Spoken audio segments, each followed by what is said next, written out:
My name is Chielozona Eze. I am Bernard Bromell Distinguished Research Professor in the English Department of Northeastern Illinois University.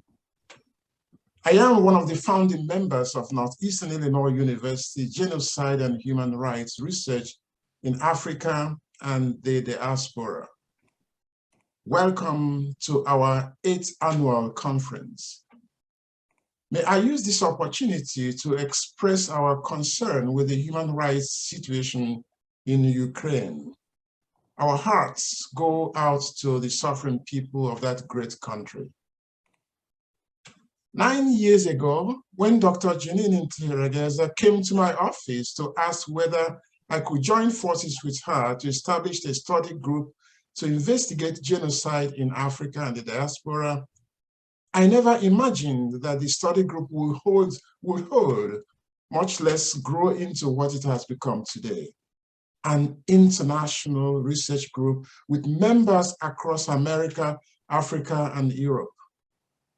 We never imagined that we will secure a center at our university, but thankfully, our current president, Dr. Gloria Gibson, provided us with one. We have held many symposia, study sessions, and international conferences. We have attracted such world-renowned scholars on genocide, such as René Lemachon, and on human rights, such as Dr. Bonnie Ibawo. And today, we are exceedingly happy to have other world-class scholars, Mahmoud Mamdani and Leon Sindikumana. It's now my honor to invite Dr. Janine Ntihirageza to officially open this conference. Dr. Janine Ntihirageza holds a PhD in linguistics from the University of Chicago. While on a Fulbright, she obtained an MA in linguistics from Southern Illinois University, Carbondale. Her BA with distinction in English language and literature is from the University of Burundi.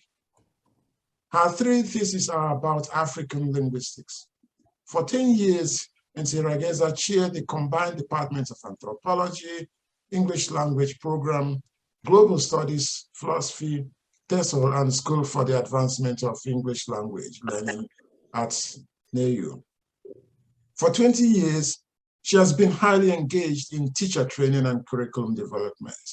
She is, of course, the director of Northeastern Illinois Genocide and Human Rights in Africa and the Diaspora. Please help me to welcome Dr. Ntihirageza.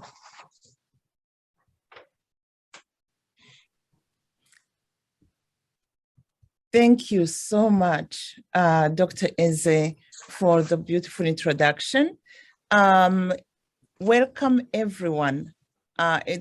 I know that some of you are in the morning, in the afternoon, in the evening. So hello, everyone. We're so glad you joined us for this wonderful opportunity to learn, to inquire, to discuss, to comment. So we encourage everyone to participate the best you can in the chat, by asking questions, suggestions, and comments, and all of that.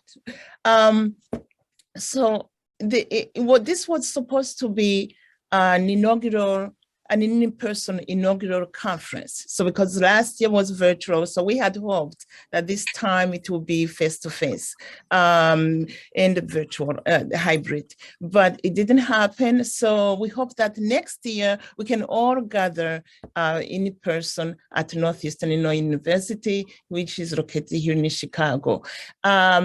We are in a space of the land of past and present peoples, of indigenous peoples that we found here that were here way before us. So it's important we recognize them in their space. I would like to also express our support for the people of Ukraine, joining my colleague, Dr. Eze, for that. Our hearts go out to them during these very difficult times. We know that the suffering they are enduring is shared by so many in the world. So we owe our growth, the center's growth, to so many people, but particularly to our research group. And present today with us is, again, as you heard, Dr. Chirozona Eze. And then we have Dr. Jermaine McLaughlin with us, Dr. Aiseto Ibrahima, Dr. Sharon Beteya, Dr. Christopher Law, and we have also with us people who have supported us through the years. I want to be able to name them all, but we are so grateful. Our team now has grown to about 11 research members who are committed to the work we are doing to study genocide and human rights in Africa. And I'm going to insist, in Africa and the diaspora. Very important, it's a space that hasn't been studied enough. So many silenced genocides, and that's really our goal, to talk about it to everyone, especially in education, and our university is known for education. That's what we do best. Okay, so I doubt that our center would have come into existence, as Dr. Eze said, at this time the way it did if it hadn't been for the encouragement and the support of Dr. Gloria Gibson, the president of Northeastern University. Unfortunately, due to a last-minute conflict, she could not be with us. But she was able to send us someone who is highly qualified to offer the conference opening remarks in her stead. So do we have Dr. Elsie on? Yes, I am here. Thank you wonderful, so much. Wonderful. Hello, good morning. Good morning, everyone. It is my distinct honor to introduce Dr. Andrea Elsie, who goes by Drea. Dr. Elsie recently joined Northeastern University as Chief of Staff. She completed her undergraduate degrees at the University of California, Santa Cruz, earning bachelor's degrees in both politics and sociology. She graduated with her master's degree at the University of Southern California in post-secondary administration and student affairs, and her doctoral degree at USC is in higher education administration and organizational leadership. Additionally, she studied advanced education leadership and policy at Harvard University. Among many of Dr. Elsie's vast experiences in K-16 education, she most notably led efforts in the design, development, and programmatic management of the City Colleges of Chicago, Chicago Public Schools, and the Office of the Mayor's Collaborative Post-Secondary Navigation Student Success Initiative. Dr. Elsie's academic research is focused specifically on innovation and disruption in higher education and the student experience. She has served in various roles across the university areas in both academic and student affairs, making her a fantastic addition to Northeastern Illinois University. Please help me welcome Dr. Elsie to offer opening remarks. Thank you so much. Thank you, everyone. Thank you for the warm welcome, Dr. Gibson. She absolutely loves this conference. She named that it's unfortunate that she could not be here today, but she was happy to send some remarks that I am happy to share on her behalf. And I'll go ahead and deliver the remarks. Thank you so much for the invitation to deliver welcome remarks today. I'm sorry I cannot be with you. This conference continues to grow in numbers, but more importantly, to grow in its global impact, local, regionally, and beyond. As a global community, we remain touched by various histories and lived experiences of the many mass atrocities that we have witnessed due to genocide worldwide. Too many times, we've bared witness to the suffering of various ethnic, racial, and religious peoples throughout our shared histories. Just as we continue to bear witness to this in both history books and in real time, we also move forward with a call to action to end the marginalization of communities of African descent. This conference is especially important at this moment. In this moment in history, with the current conflict taking place in Ukraine and the anti-Black violence that we witness among refugees fleeing war-torn nations, we cannot underestimate the complexity of what it means to achieve self-determination when one's recognition as a human being is consistently questioned. Genocide is not just about the physical killing of human populations.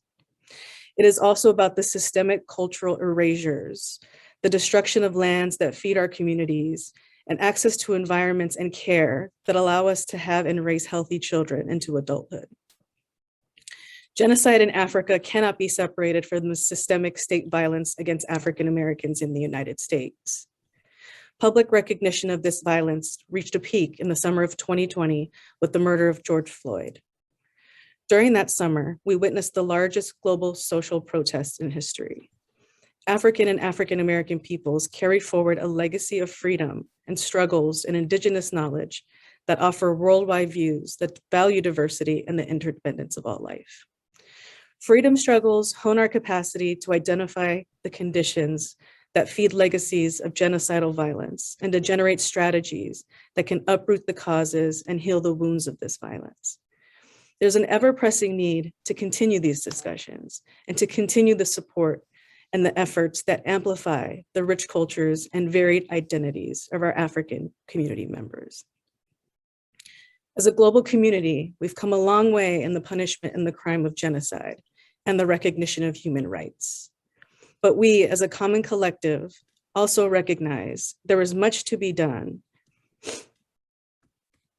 to both uplift communities that have been deeply affected by the acts of genocide, and also to ensure that we are doing our part to support and understand the ways in which we can stand in solidarity with the peoples of the African diaspora. At NAIU's university campus, we encourage and we hear these voices. We recognize intentionally our African community. We remain steadfast to our commitment to diversity, equity, inclusion, and we not only recognize the larger struggles of these communities in the context of their historical lenses, but we also lean into our collective power in our students. Our students represent the influence and power of the new generation of thinkers and the new generation of social justice leaders. Our staff and our faculty all embrace our mission and vision of our institution, which is deeply rooted in the elevation of respect for community members and of all backgrounds and identities. I thank you so much for the opportunity to voice my thoughts today and for continuing to steward these critically important conversations. I know that our NAIU community will continue to both recognize and uplift the significance of these experiences and what they teach us about peace and global humanity. I thank all of the participants, and I especially thank the conference organizers. Thank you so much. Thank you very much, Dr. Ailsie. May I use this opportunity to invite one of our founding members, Dr. Jermaine McAlpin, to make a short remark on Ukraine. Thank you, Professor Eze. Good morning, conference attendees, and welcome to this very important dialogue, what I would call a courageous conversation dealing with the reality of genocide. The genocide and human rights in Africa and her diasporas is important in this process. And today we wanted to just unequivocally declare the dignity and humanity of the people of Ukraine. It is important that, as George Santanaia said in 1921, if we don't learn from history, we'll be fated to repeat it. It's important that we place the contemporary situation in historical context, given the reality that when we talk about genocide, as Dr. Gibson and several others have echoed, the point of genocide is to erase. It is to remove the robe of recognition and in its place to stain a people with the indignity of amnesia and forgetfulness.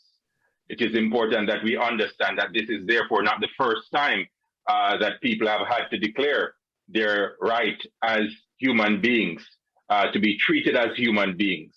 And we would want this to be brought into existence by any means necessary. Those were the words of Malcolm X, so echoed in 1964, but we often only know the last part of the course, which is about by any means necessary. we at GRAD are important in this fight and advocacy for recognition of peoples around the world who have been victimized through aggression. It's important that we remember and recall in 1931 through 33, the Holodomor genocide of the Ukrainian people and the Soviet invasion, Soviet Russia's invasion in 1931, and the forced famine and starvation of almost 4 million Ukrainians. So we pause and we reflect, and in solidarity, honor the dignity of the Ukrainian people. But it would be remiss of us as an organization and as a collective to not also speak out about the reality that, like Dr. King said, injustice anywhere is a threat to justice everywhere. And the indignity and the ignoble treatment of non-African, non-European peoples, even in the space of this tragedy, is a tragedy within a tragedy. I also want to remind us that we should not neglect the remark and regard of tragedies unfolding across the world. Oftentimes we have this very esoteric understanding of genocide, where we focus only on those things that are on the media's purvey. It's important, as we are doing with this conference today and with the eminent speakers, and it would be remiss of me to not acknowledge Professor Mamdani, because his books, Citizen and Subject, and many others, shaped my transition into studying African politics 25 years ago. Why is this important to mention Africa again? Because we have so many forgotten and silent genocides. We think of the peoples of Darfur and the South Sudan. We think of the peoples of Ethiopia. We think of the peoples in Nigeria. We think of the peoples in the Congo, both DRC and Congo-Brazzaville. We think of people who are being victimized simply because they identify with a particular group of people. And so not only do we aim to remove the stain and the stigma of second-classness, but we want to speak out against the ill treatment, the maltreatment, the subhuman and dehumanizing treatment of persons who are in vulnerable situations, as those peoples of African descent who are scattered across Europe, fleeing persecution and war in Ukraine, who have themselves become victims of another kind. Let us remember that racism is not just prejudice. It is a global system of domination and oppression where people treat people simply different because of how they look. We are minded to recall that racism is not a biological reality, but it is a social construction that we've given social significance. Because after all, we embrace the reality that though we are distinct in our cultural identifiers, we belong to one race, the human race. Thank you very much. Thank you very much. Thank you so much, Dr. McCarthy. Pleasure. I have the honor to introduce the Dean of Northeastern Illinois University's College of Arts and Sciences, Dr. Katrina Bell Jordan.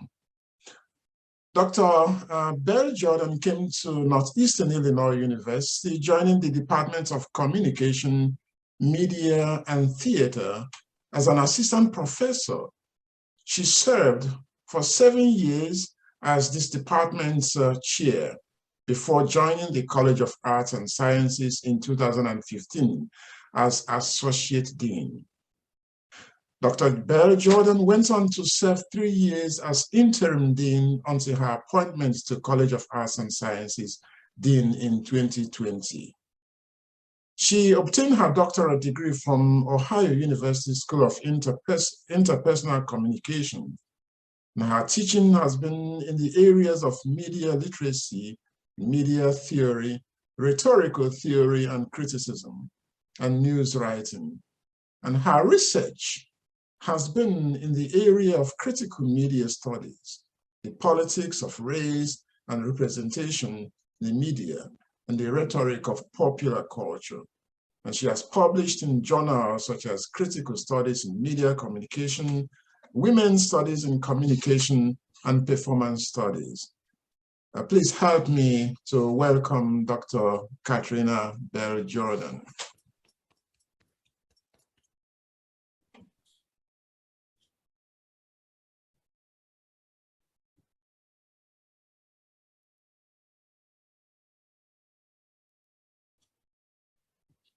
Annual Conference on Genocide and Human Rights Research, and to introduce our keynote speaker. Each year, the GRAD conference features a distinguished community of scholars and presenters from around the world who share a commitment to genocide and human rights research. So I would like to begin by offering tremendous appreciation to all of this year's conference organizers, especially for the leadership of Drs. Sharon Bethea, Chieze, and Aissatou Ibrahima, for what promises to be an incredible 2 days of scholarly engagement and critical conversations. As you know, this year's conference focuses on agency, ethics, and everyday heroes, and the development of strategies for preventing genocide and human rights abuses in Africa and the diaspora. And I look forward to its engagement with key historical and political narratives, its highlighting of the role of agency and education in genocide and human rights prevention, and its testimony to the tools and acts of resistance performed by everyday people in confronting genocide and human rights abuses. I am therefore very pleased to introduce our keynote speaker, Professor Mahmoud Mamdani, who we are thrilled to be participating in this important dialogue. Professor Mamdani is an expert in the field of African history and politics and serves as Columbia University's Lehman Professor of Government, as well as director of the Makere Institute of Social Research in Kampala, Uganda. His distinguished academic and professional background includes serving as founding director of the Center for Basic Research in Kampala, Uganda, president of the Council for the Development of Social Research in Africa, and teaching appointments at the University of Dar es Salaam, Makere University, and the University of Cape Town. Professor Mamdani is also author of Saviors and Survivors, Darfur, Politics, and the War on Terror, When Victims Become Killers, Colonialism, Nativism, and the Genocide in Rwanda, and most recently, Neither Settler Nor Native, The Making and Unmaking of Permanent Minorities. So on behalf of the College of Arts and Sciences and Northeastern Illinois University, it is my distinct pleasure to welcome Professor Mamdani and to thank him for serving as the keynote speaker for this year's conference on genocide and human rights research. Thank you.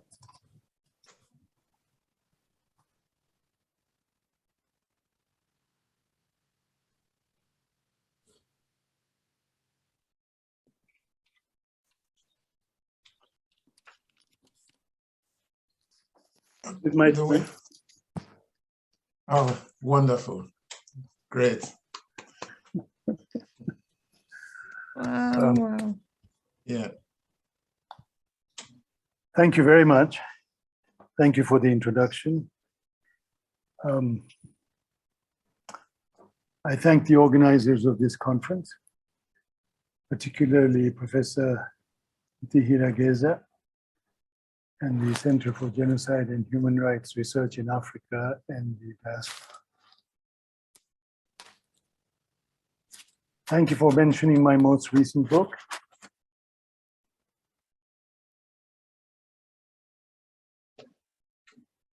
This evening, it's evening in Kampala. I'd like to draw on that particular book to focus on 3 issues. The first is the history of the nation state, distinguishing between its 2 phases, the illiberal and the liberal. Based on this, I will distinguish between 2 tendencies: the genocide of minorities on the one hand, and their tolerance on the other.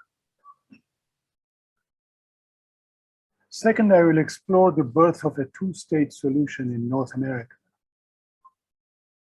particularly in the United States of America, and with it the birth of the notion of different kinds of citizens, sovereign and non-sovereign,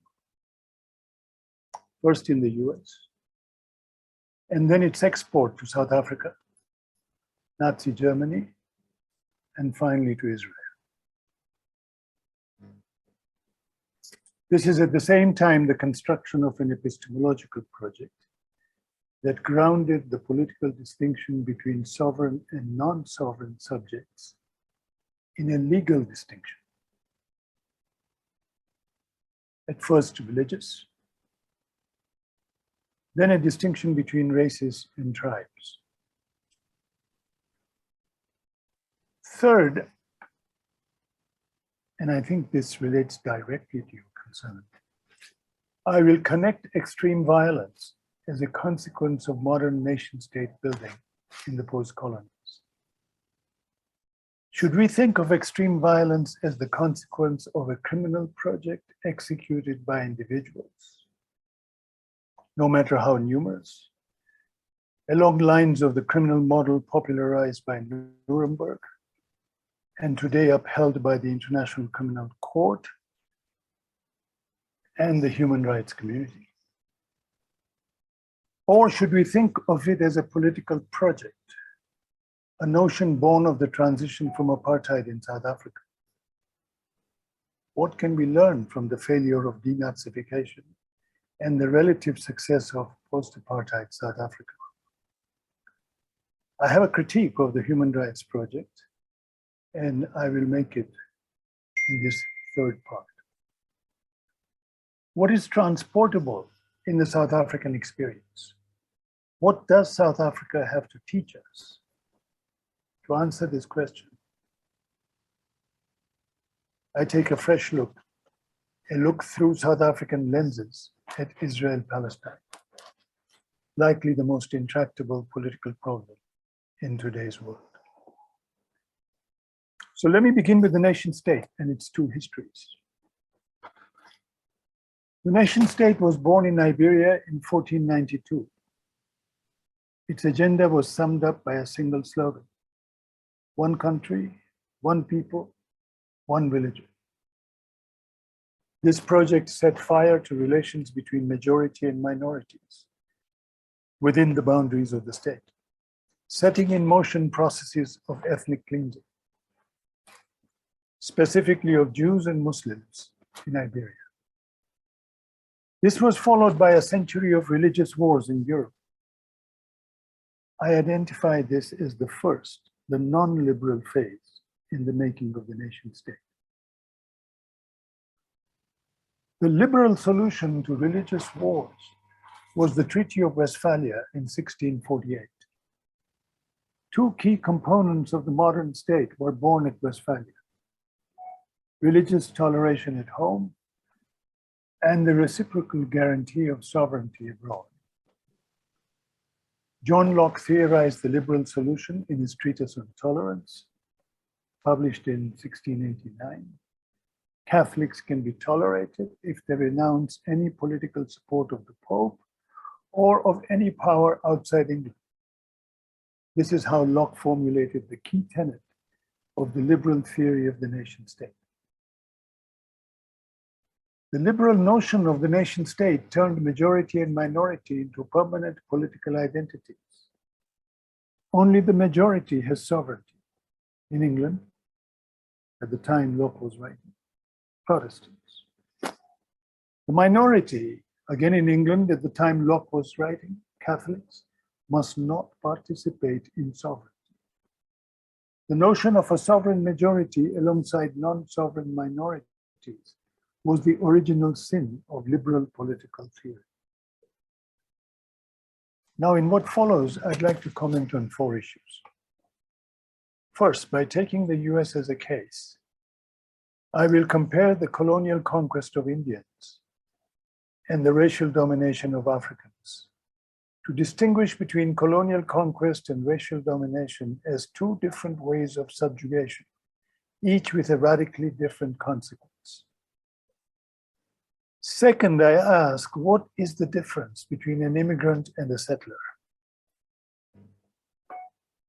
Third, I suggest we think of two different ways of thinking of political identity, as political and changing in one case, as opposed to natural and unchanging. To historicize identity is to see it as born of a particular form of the state, and therefore as changeable.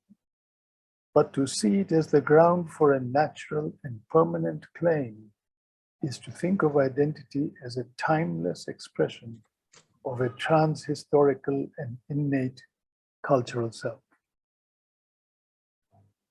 Finally, I suggest that we decouple the nation and the state as we seek an alternative to the nation state. Let me begin with the United States of America and the birth of a two-state solution, since this is where the conference is being held. Charity begins at home. Know thyself. I would like to distinguish between the structural position of two minorities in the US, American Indians and African Americans. How should we call the pre-Columbian resident communities of the Americas? As Indians or as natives? What's in a name? Indian is the name Columbus gave peoples of the New World. Today we consider native a more politically correct designation. Yet neither the US government nor the peoples they colonized accept it. The museum in Washington, DC, dedicated to pre-Columbian civilizations in the Americas, is called the Museum of the American Indian. It is not called the Museum of the Native American. The 1964 Civil Rights Act did not apply to Indians in reservations. A separate Indian Civil Rights Act had to be passed in 1968. To be sure, the two acts are not the same. The 1964 Act is constitutionally binding, whereas the 1968 Indian Act is not. It is only advisory. Reservation Indians are not and never have been rights-bearing citizens of the United States in a constitutional sense. There were no reservations before the United States. The reservation was a creation of the United States. Though the reservation is geographically within the territory of the US, it's a polity separate from the US. The Europeans who came to America were not immigrants, they were settlers. What is the difference? Whether they seek equality or advantage, immigrants come to join existing polities. Settlers come to displace existing polities and establish their own exclusive sovereignty. Indian reservations are not part of the sovereign state we call the United States. In the words of Chief Justice John Marshall in mid-19th century, reservations are, quote, domestic dependent colonies. The term Indian tribal sovereignty, another politically correct phrase, masks this reality of colonial domination. Legally, reservation Indians are wards of Congress. Reservation authorities are overseen by a vast federal bureaucracy known as the Bureau of Indian Affairs. The Bureau is no different from the colonial bureaucracy that governed any indirect rule colony in Africa. The Indian reservation was part of a two-state solution. The two-state solution, a sovereign state alongside a non-sovereign protectorate, was Lincoln's contribution in the second half of the 19th century. It claimed to provide a permanent solution for Indians who had survived the genocide. Germany also embraced a two-state solution after Nuremberg. Instead of reintegrating Jews as equal citizens in a single state, as part of a one-state solution, post-Holocaust Germany embraced the idea of a separate state for Jews. As a result, even if the Nazi project was defeated militarily, it survived politically. The two-state solution gave the Nazi project a longer political peace. The latest version of the two-state solution is in Israel-Palestine. In contrast to South Africa, where the population was subordinated, majority of the population in Israel was expelled outside its boundaries, as it had been in the US when Indians were herded into reservations. America also originated the notion of differentiated citizenship, with only some participating in sovereignty. Until 1921, Indians were nationals, but not citizens. After that, Indians had first to be purged as members of Indian polities before they could be naturalized as US citizens. They were not considered native-born US citizens. They were naturalized. Colonized Indians and African slaves represent two different colonial solutions. Both were turned into minorities, one inside the state, the other outside it. One was sustained by colonial conquest, the other by racial domination. The consequences have been radically different. Racial and colonial domination are not the same, even if racial discrimination is common to both. Reservation Indians have a different relationship to the US from that of African Americans. Colonization refers to conquest of territory. The American Indian symbolized land which has been stolen. The African slave embodied captive and coerced labor. The one-state solution provided a political frame for the development of the struggle against Jim Crow and racial domination. Even if it proceeded by fits and starts, even receding at times, the one-state framework both underlined the necessity of developing alliances and made it possible. The two-state solution explains both the continued isolation of the reservation Indian through colonization and their ongoing fragmentation as a people. The radical difference in the political effect of each solution is clear from the American case. The one-state solution has provided a political context for alliance building in a general emancipatory struggle. In contrast, a two-state solution has imposed isolation on an oppressed group by imposing on it a separate political home, a protectorate, and compounded that isolation with ongoing fragmentation in multiple reservations. I conclude that a one-state solution is politically preferable to a two-state solution. The American model was exported to a number of places, among these South Africa, Germany, and Israel. Let's look at South Africa. South African settlers attained state independence in 1910. A delegation visited North America, USA, and Canada 2 years later to study how Indians were governed.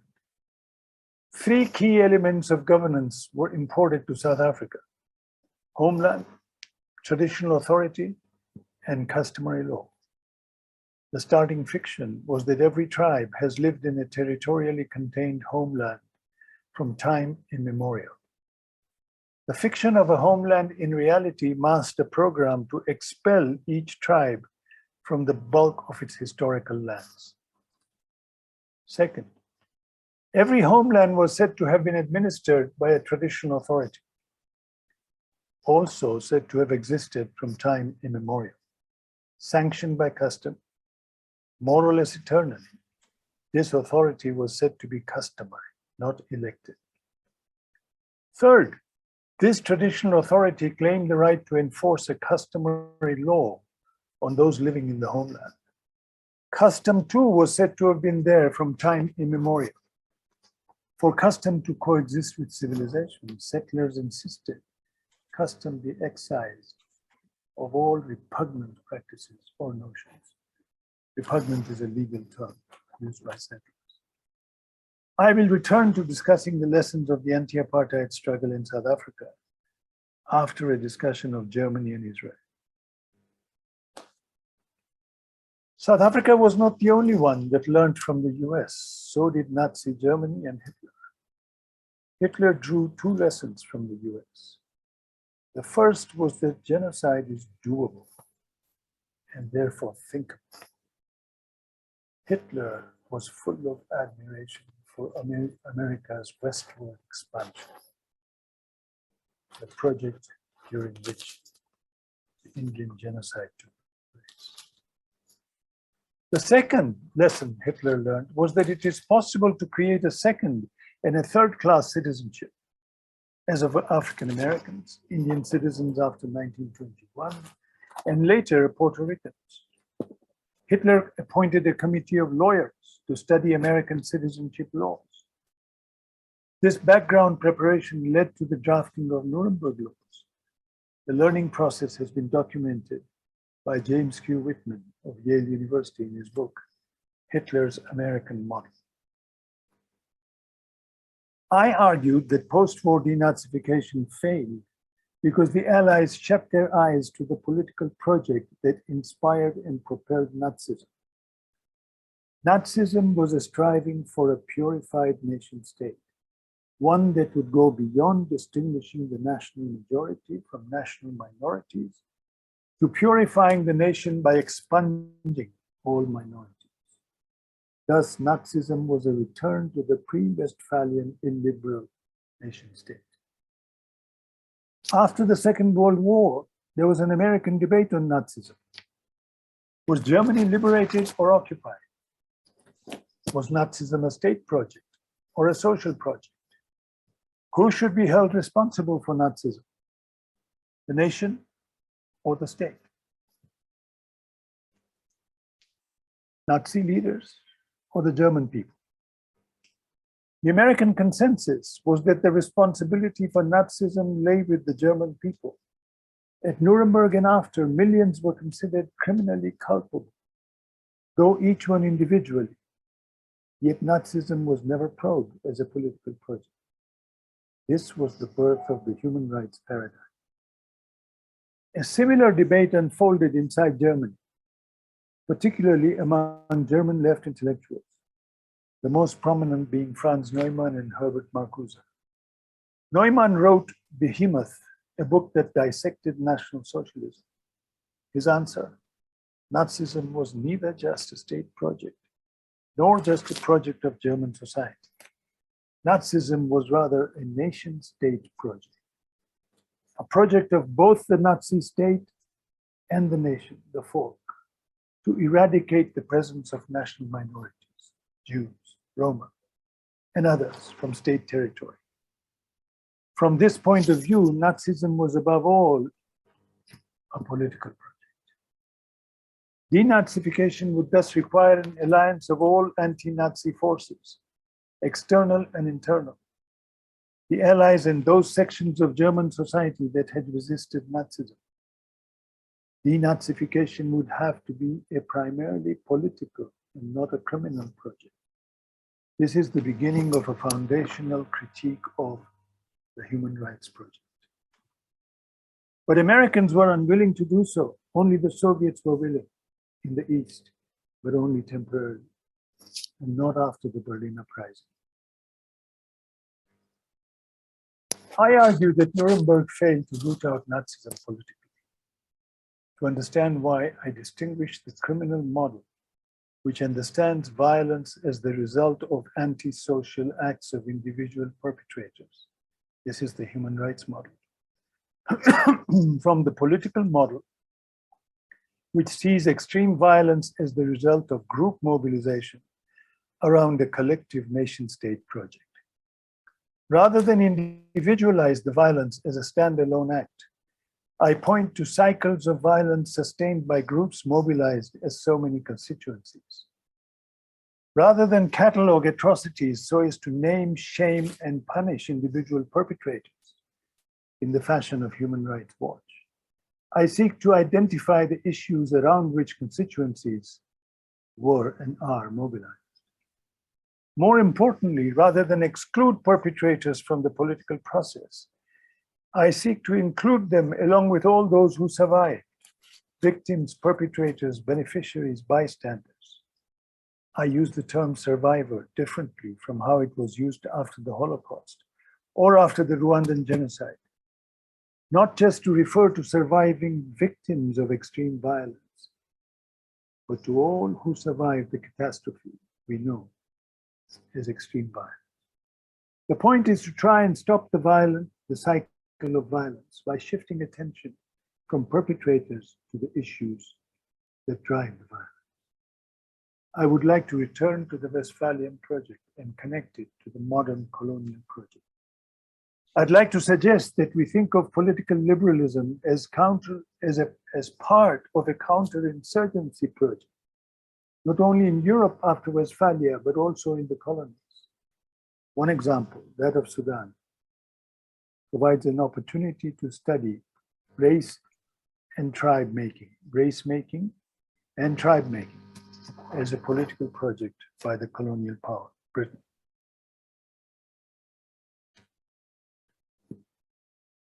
I return to late 19th century. The late 19th century Mahdiya in the Sudan was one of three events that shook the foundation of the British Empire between mid and end 19th century.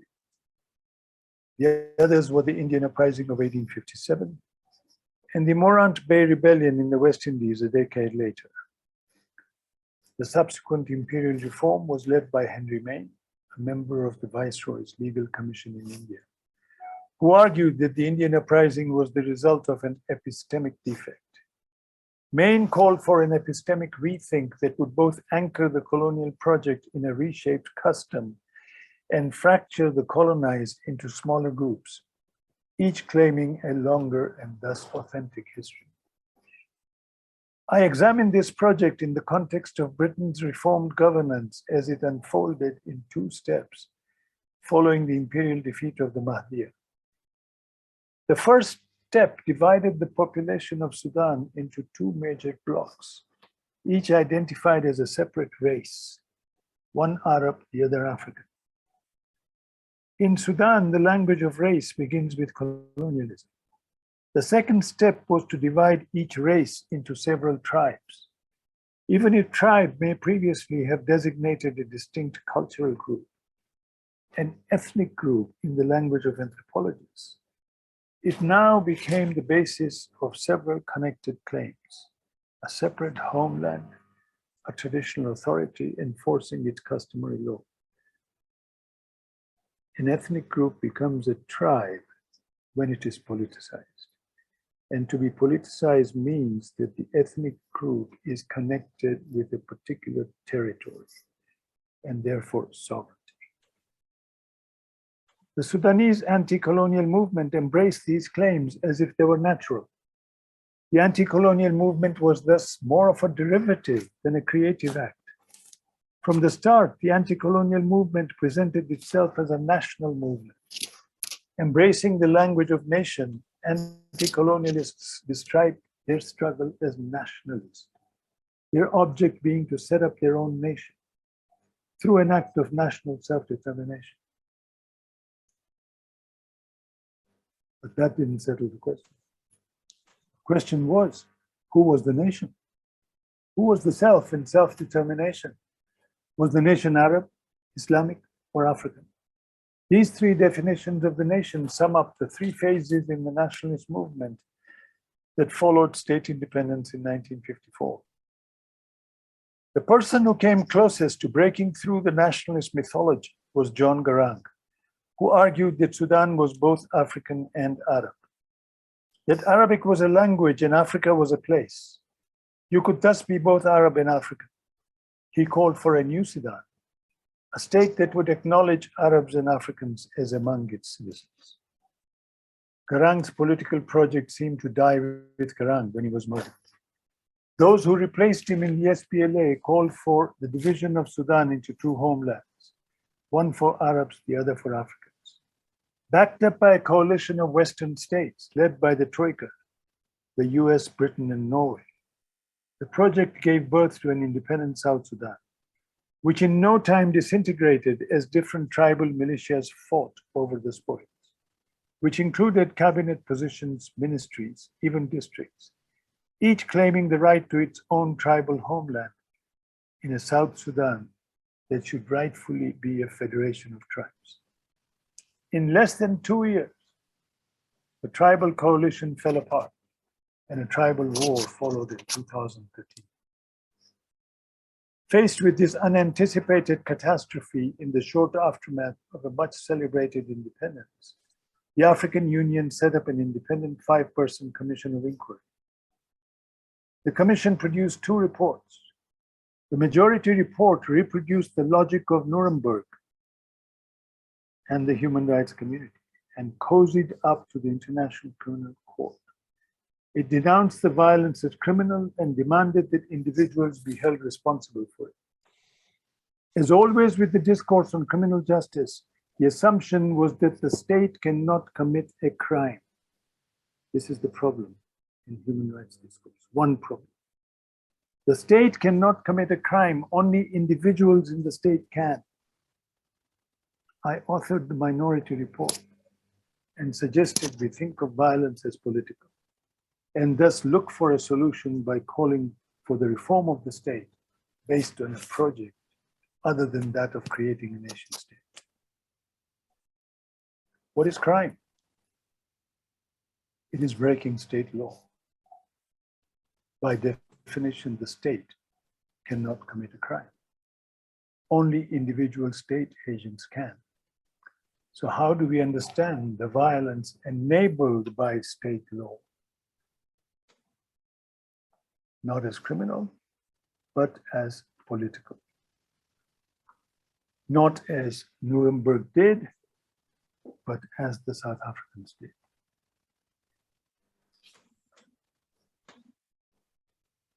Let me turn to Israel and the US. Are Jewish people in Israel settlers or immigrants? The Jewish population of Mandate Palestine belonged to three groups. First were those who had never left.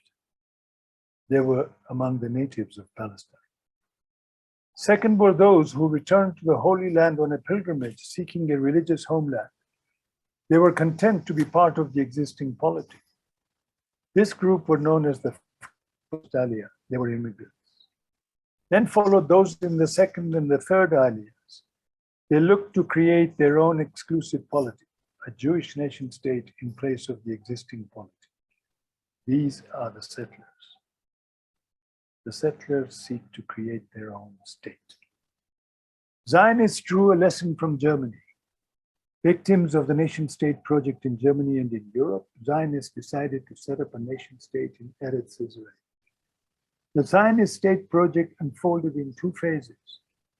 The first reduced the Palestinians from a majority to a minority. This catastrophic expulsion is known as the Nakba. The Zionist project has continued to demonize the minority that remained within its territorial boundaries as a demographic threat whose numbers must be cut down. In other words, the Nakba continues. Palestinians inside Israel do not participate in sovereignty. They have rights, even political rights, including the right to vote, but they do not participate in power. This vision has become clearer as the state project has been redefined, from Israel as a Jewish and democratic state to Israel as a Jewish state. In this context, Palestinians face two options: a one-state solution where they would face racial exclusion, including political marginalization, but within the same state. In contrast, the two-state solution would create a protectorate and lead to indirect rule colonialism under Zionist rule. Neither settler nor native, book I talked about earlier, argues that a one-state solution will provide a better framework for building alliances for a durable resistance. Second, I argue that resistance is not enough. One also needs the vision of a different future. I propose that we look at the South African transition from apartheid for a glimpse of a third alternative, for an alternative vision. A different vision emerged in South Africa in the 1970s. Before the 1970s, anti-apartheid politics was largely derivative. It uncritically embraced the architecture of apartheid and in the process reproduced it. Each racial group organized separately, as defined by apartheid power. Africans organized as African National Congress, Indians as Indian Congress of Natal, coloreds as Colored People's Congress, and whites as Congress of Democrats. Apartheid's ideological hold was not broken until the 1970s. The key initiative came from the student movement, white and black. The starting point was after black students under Biko left the liberal white student organization, formed their own separate body, and went on to organize township dwellers starting with Soweto. Radical white students left in the wilderness turned to organizing hostile workers on the fringes of these same townships. The turning point in anti-apartheid politics was not the armed struggle, but the strikes that began in Durban in 1973 and the uprising in Soweto in 1976. The Soweto uprising unfolded under the banner of Black consciousness. Biko said, "Black is not a color. If you are oppressed, you are Black." The important thing is to recognize that there was nothing inevitable about the impact of Black consciousness on the anti-apartheid struggle. BC, Black consciousness, could have led to a nation-state consciousness.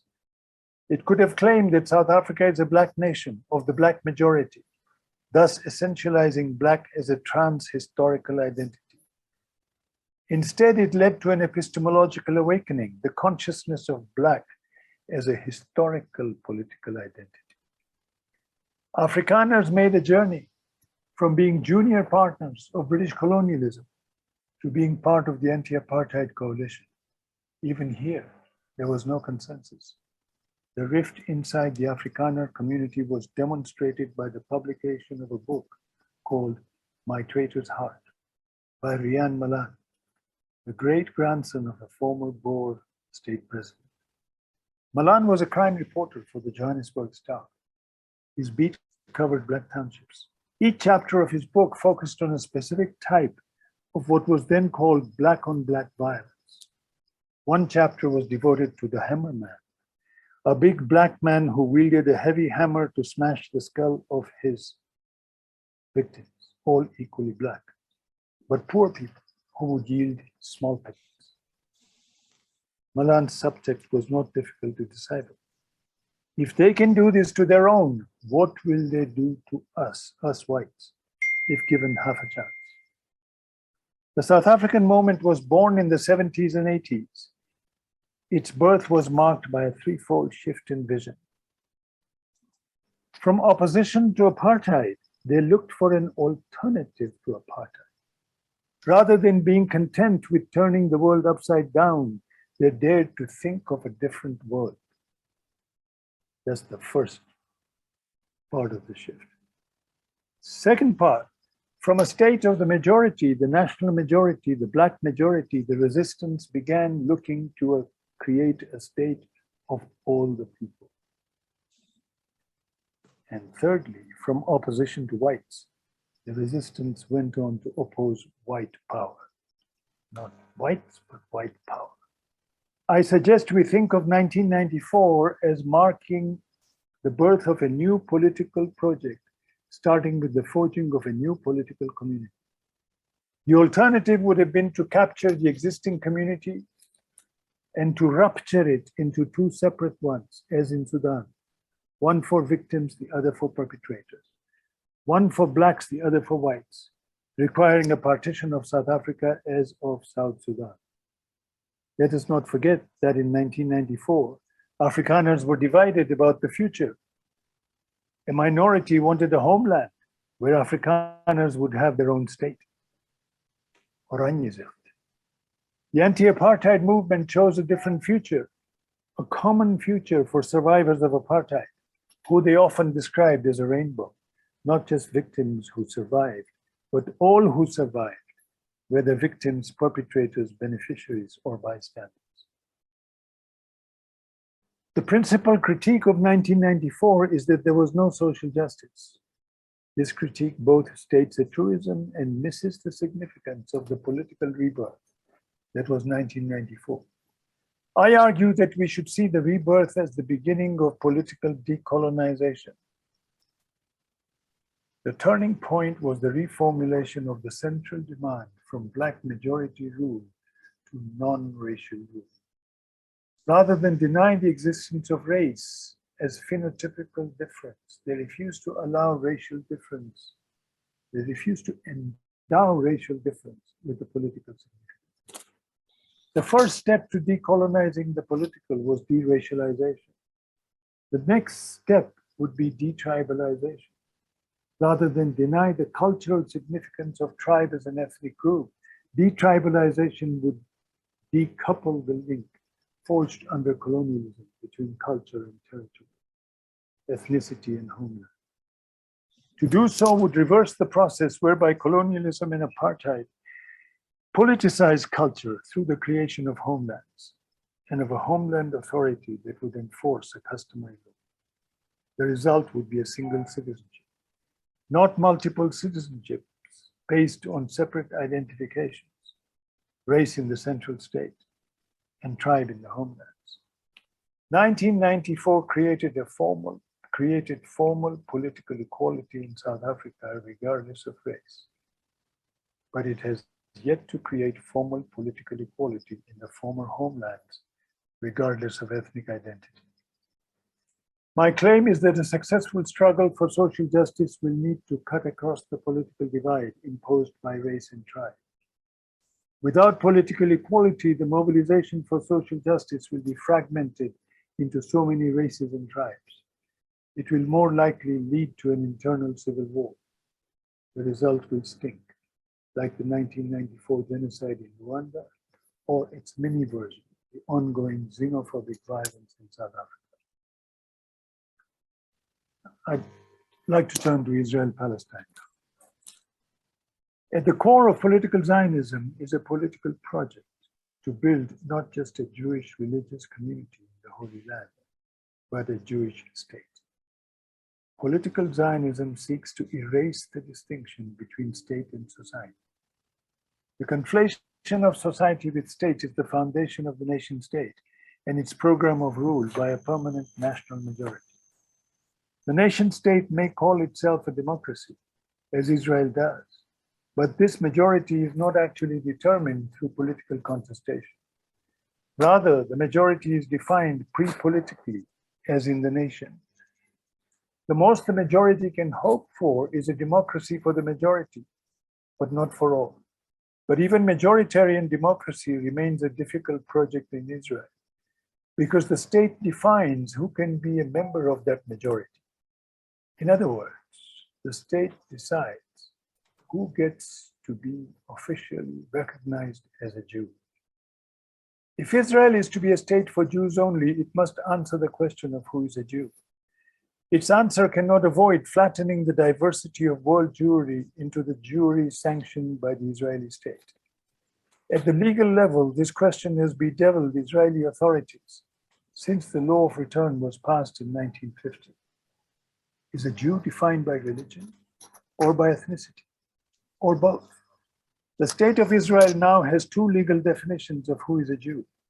The narrow definition provided by halacha law, religious law, which Israel enforces in the sphere of personal affairs, and the broad definition in the amended law of return. At the political and social level, Judaization eliminates unacceptable forms of Jewishness. The acceptable form is associated with Ashkenazim, European Jews, who trace their lineage to Yiddish-speaking parts of Europe. Ashkenazim were the founders of the state, who claimed to be civilizers, committed to bring other Jews into line with the national ideal. In particular, Ashkenazim have sought to civilize Mizrahim. The Mizrahim are the Arab Jews.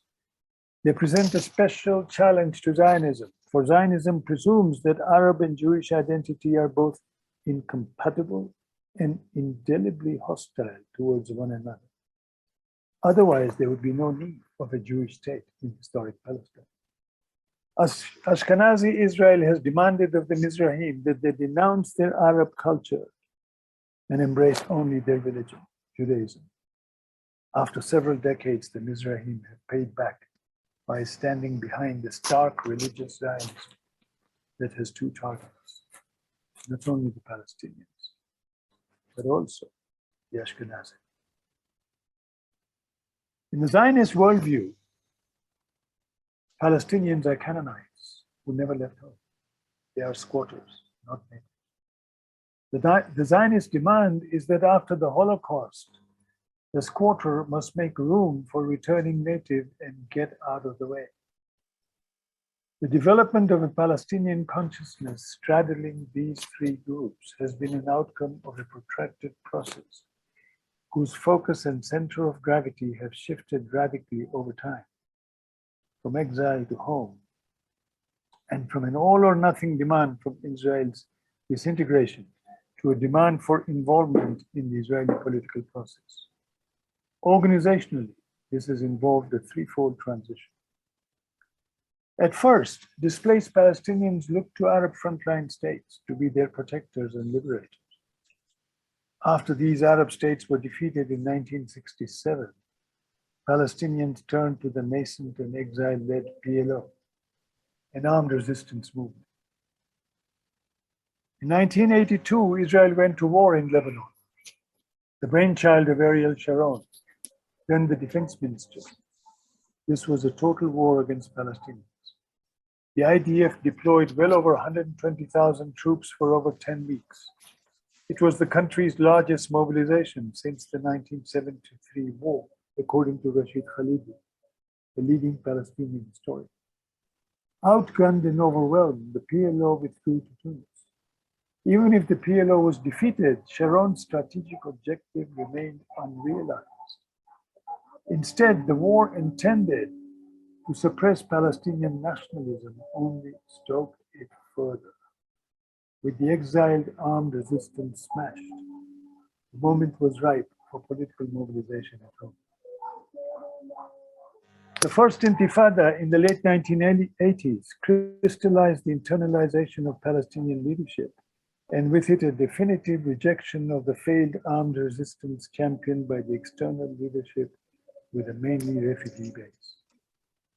The second Intifada, beginning in 2000, brought together Palestinians in Israel and the occupied territories under a single movement.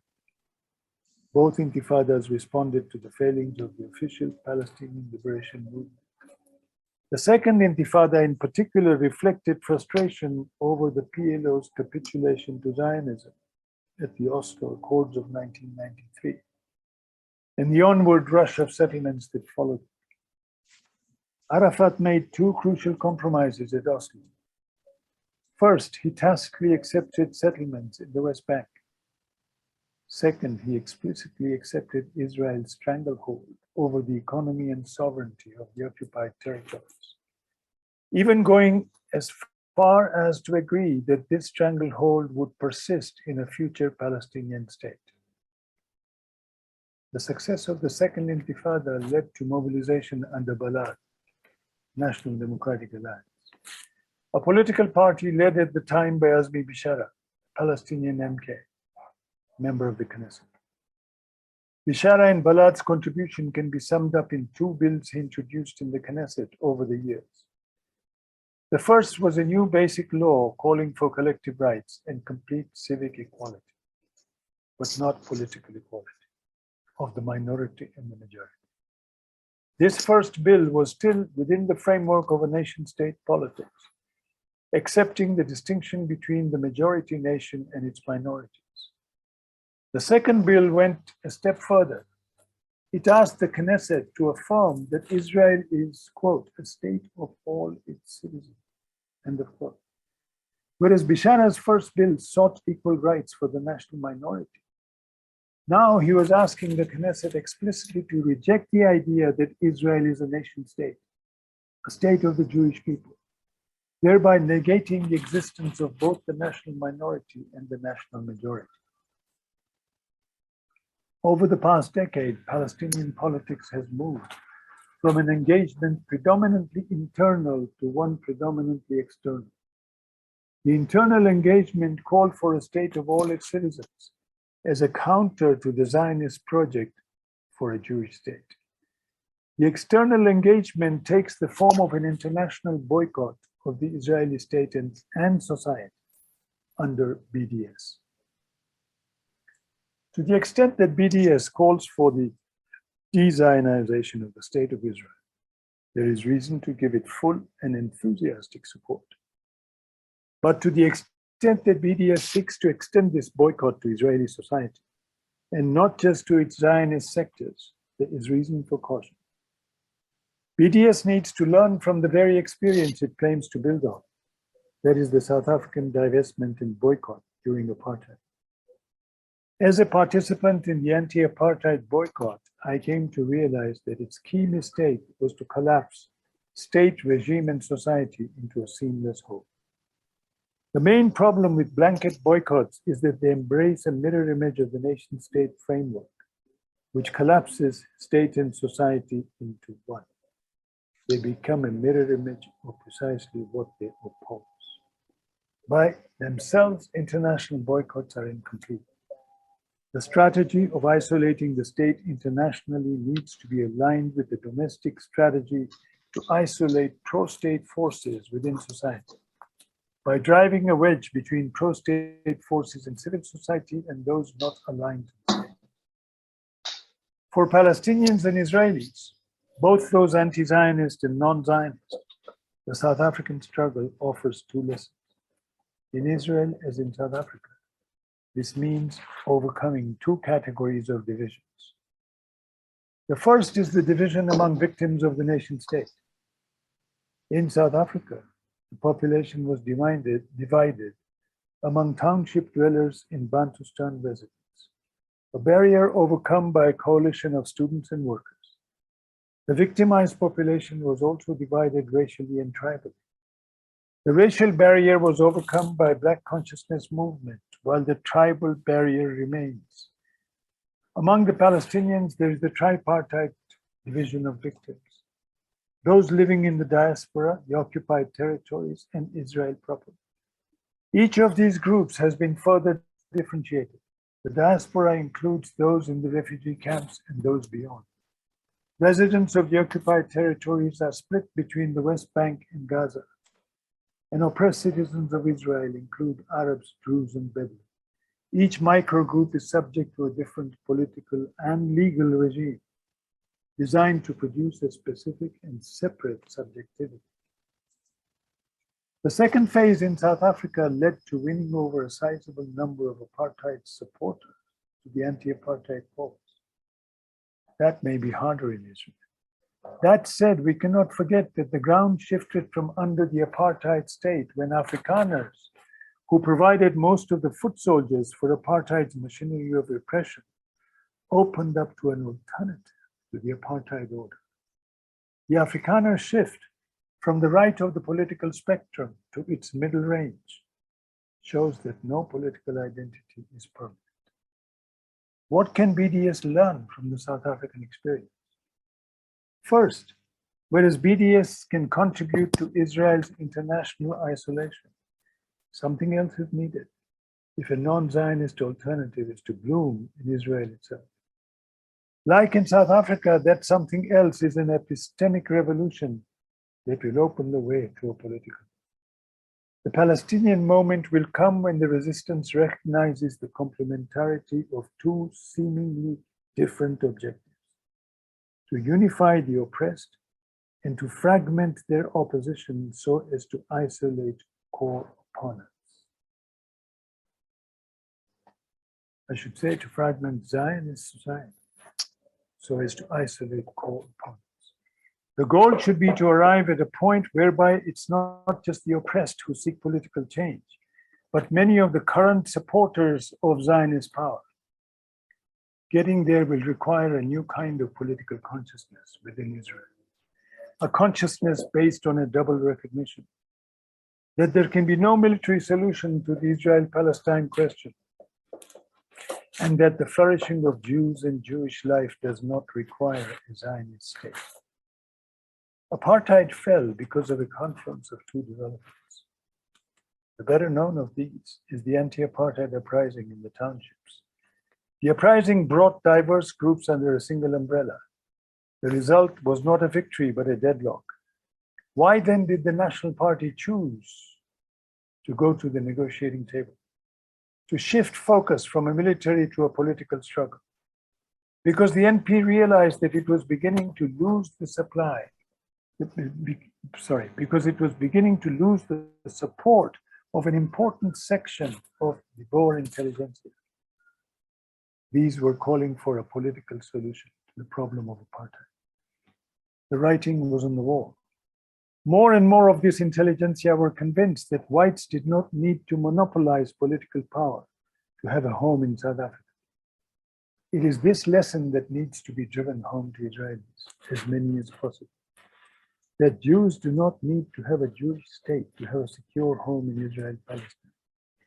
Indeed, Jews are more secure in New York City than they are in Israel. The lesson for BDS is that they need to build on the gains made by Balad. To do so would be to provide a political home to anti-Zionist and even non-Zionist Jews in Israel. Thank you very much.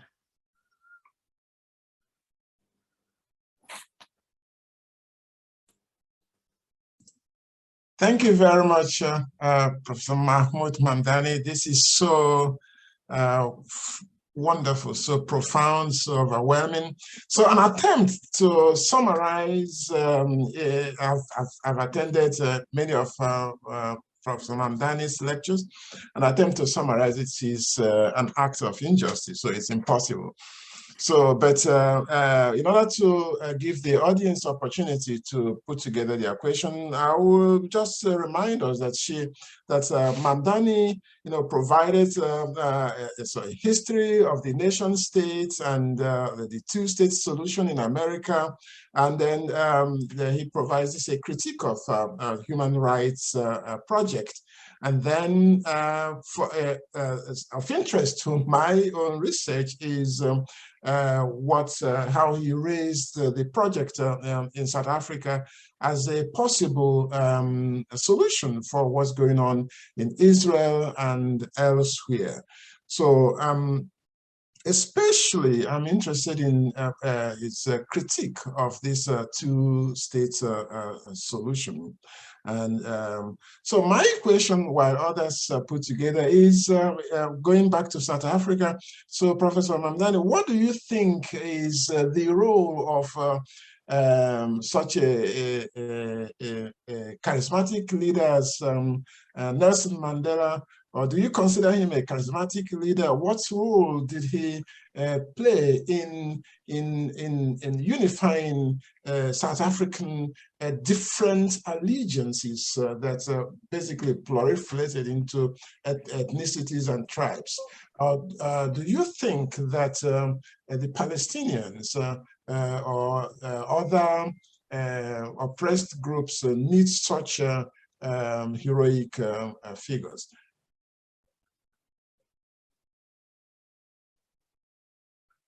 Should I answer now?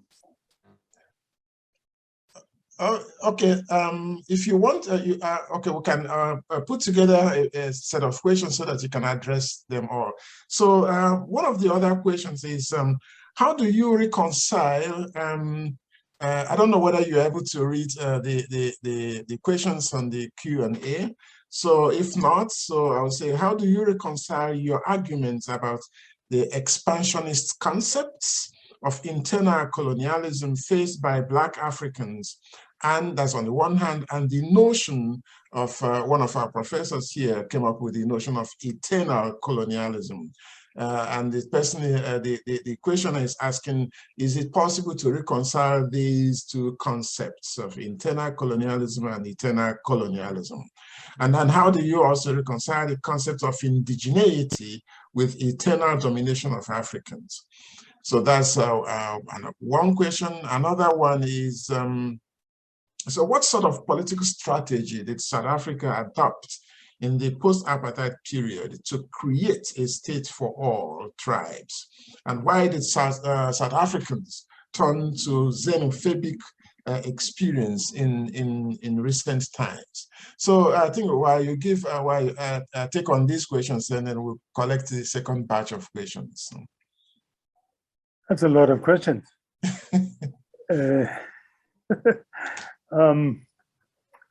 Okay, I'm not quite sure I get the second question, but I will try, and then you can tell me if I'm off. Okay. So, how do I understand Mandela's role? And does everybody need a Mandela?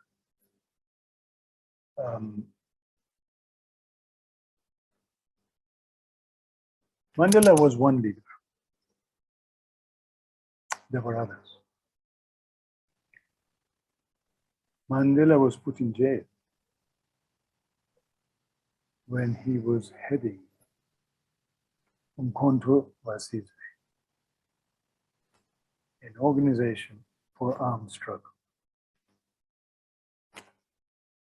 For 27 years, Mandela was in jail, Robben Island. A lot happened in South Africa during these 27 years. During these 27 years, a new mode of struggle developed, other than armed struggle, popular struggle, non-violent popular struggle, direct struggle. The Mandela who was shaped by this struggle was not Nelson Mandela, it was Winnie Mandela. Nelson and Winnie Mandela present us with two phases of the South African struggle. The more conventional one, armed struggle, is the face of Nelson Mandela. I say conventional because it really wasn't successful. It didn't even happen by and large. It was just a demonstration event. The struggle that brought the apartheid regime to its knees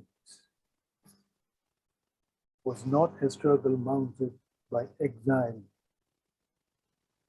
guerrillas. It was a struggle mounted by ordinary people inside South Africa. Workers, students. I've argued that the key person in this struggle was Steve Biko. It is Biko who taught his student constituents that black was a political experience. It was not a biological experience. And that the point was the unity of the oppressed. That's what Biko taught. Biko created the basis of unity of the oppressed across racial boundaries.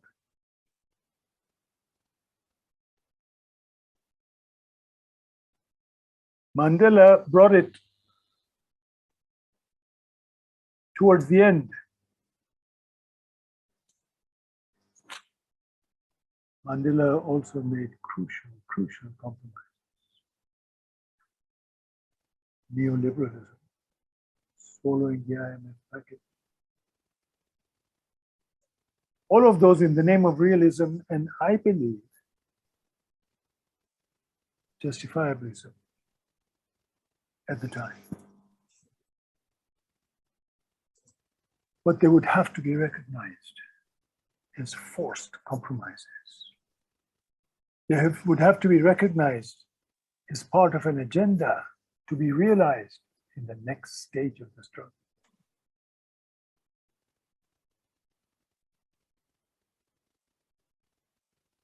What the anti-apartheid movement did not create was a state of all tribes.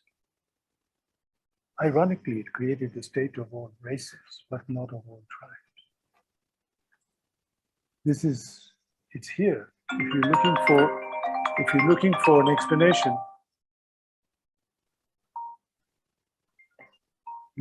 explanation, for xenophobic violence, sorry, that was my phone. That explanation lies here. 1994, South Africa becomes independent. There's an election. The big question in this election is, who will have a right to vote? Question is very important because South Africa had drawn in millions of migrant laborers from across its boundaries. These laborers had been the mobilizing force behind the trade union movement, particularly Fossatu in the 70s, but also Kosatu in the 80s. Would they have the right to vote? There were two positions. One position said only citizens should have the right to vote, meaning those born in South Africa. The other said South Africa belongs to all those who live in it, the Freedom Charter. The second position won. Political rights in South Africa belong not to citizens of South Africa, but to residents of South Africa. That's a revolutionary change. But from 1994, there was a coalition government. Chief Gatshebuthelezi became the Minister of Internal Affairs, and the Inkatha Freedom Party took control of the Home Ministry. And they began to pass a series of administrative regulations which progressively disenfranchised those not born in South Africa. Those born in Mozambique, in Zimbabwe, in Lesotho, in Botswana, in Swaziland, Malawi, wherever.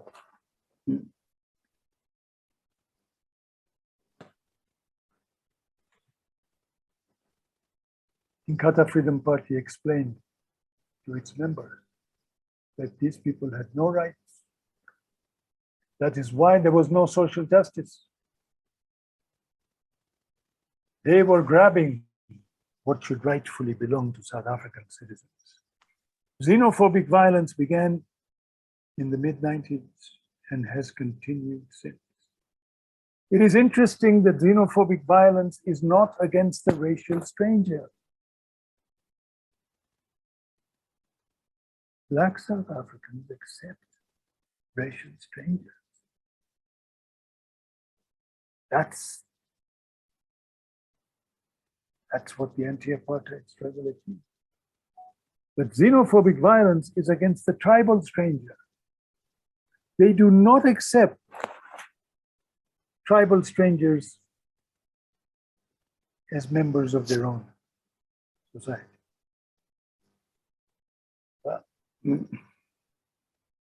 Problem. So the project is incomplete.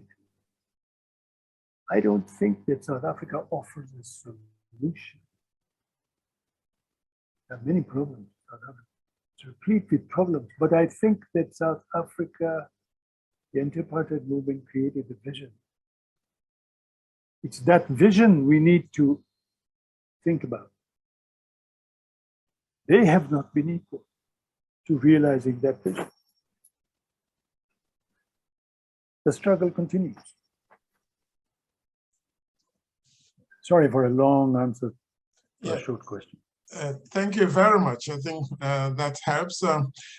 Just the last batch of questions, because I think we are running out of time, and I'm sure you have deserved your well-earned rest. So thank you. So one of us asked, aren't Ashkenazi Jews regarded as inferior, uncultured, by Sephardic Jews of Westerners in general? And even though both of them constitute the majority factions in Jewish population. That's one question. And another question is, why did the fall of South Africa not lead to the fall of white supremacy? And if that's the case, why would you even recommend the South African experience as a solution for all other struggles? And then the last question, or the last two questions. So how does the term survivor apply to all those who survived extreme violence, including victims, perpetrators, bystanders, and others? And then back to Israel again, isn't the difference between Israel and South Africa the fact that in Israel, so the difference between Palestinians and the Jews constitute in religion, whereas in South Africa is the difference between whites and the blacks is rooted in culture.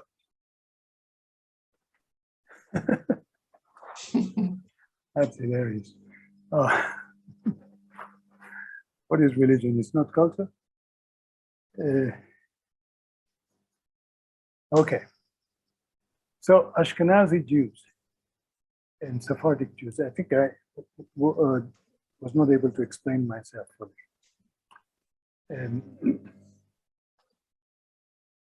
So the Sephardic Jews are the ones who came from,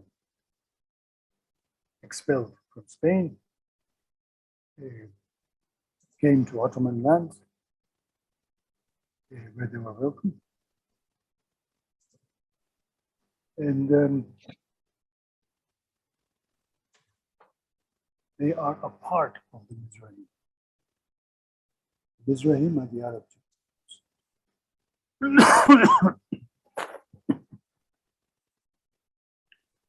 So the rift is the Ashkenazi and the Mizrahi.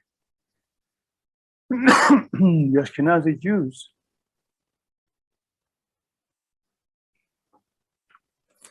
believed they had a civilizing mission. The Mizrahim must be civilized. The Mizrahim must stop speaking Arabic.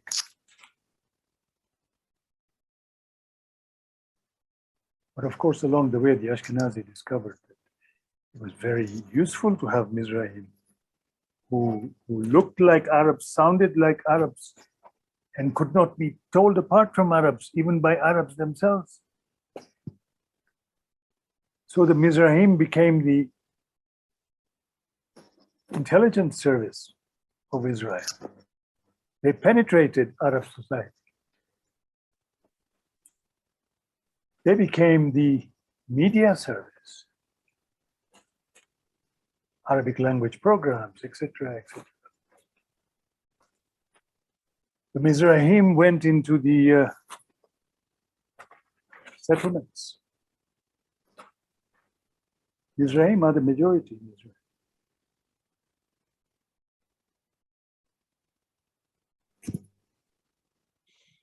Mizrahim were like the Boers. Remember, the Boers were supposed to be the most racist. Right? The English claimed to be liberal racists. Not the Boers. My interest is in the Boers, is what happened. Because the English never really joined the anti-apartheid. Individuals did, of course. But when the Boers changed, they took the change seriously. So, I don't really know what the question is, but just explaining Mizrahim and the Ashkenazi. Why did not the fall of South Africa lead to the fall of white supremacy? That's a great question. Why did not the fall of apartheid lead to the fall of white supremacy?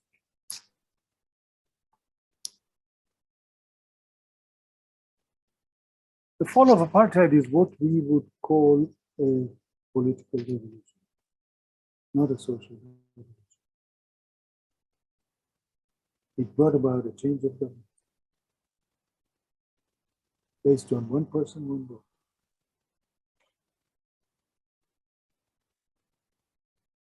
It brought South Africa in line with most African countries in one way. With a black government. But you had a civil society and an economy which really was not that of an independent country.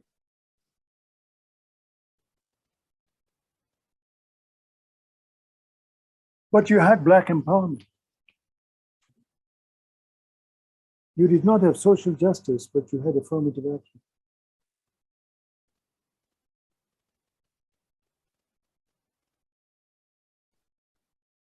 The new bourgeoisie, the new economic elite,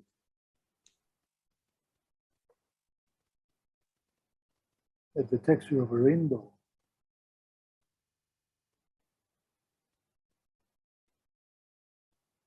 You know, I come from Uganda. When I went to South Africa in 1994,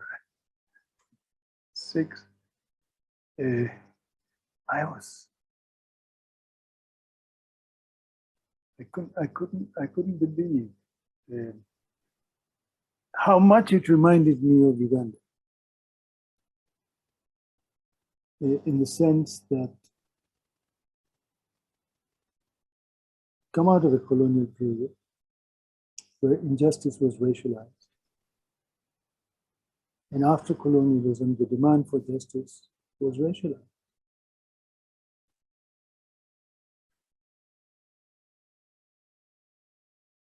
Idi Amin, in a way, you can say, responded to a popular demand. He was a demagogue, and as a demagogue, he responded to it by creating Black empowerment.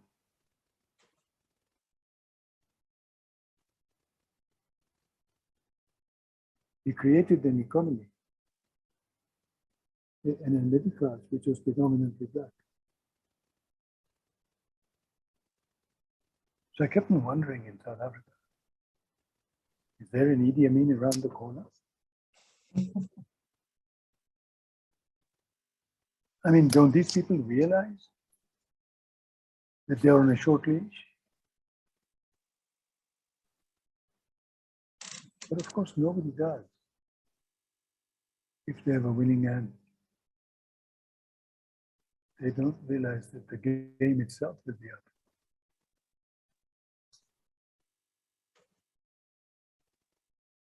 Why do I recommend it? What's the alternative?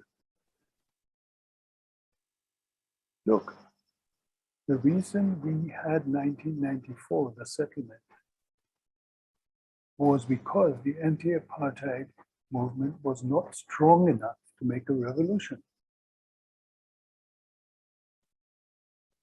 But it was strong enough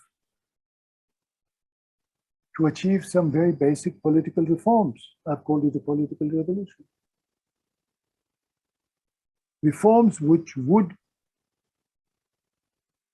change the conditions on the ground, making it possible to create a deeper and more comprehensive mobilization for social justice.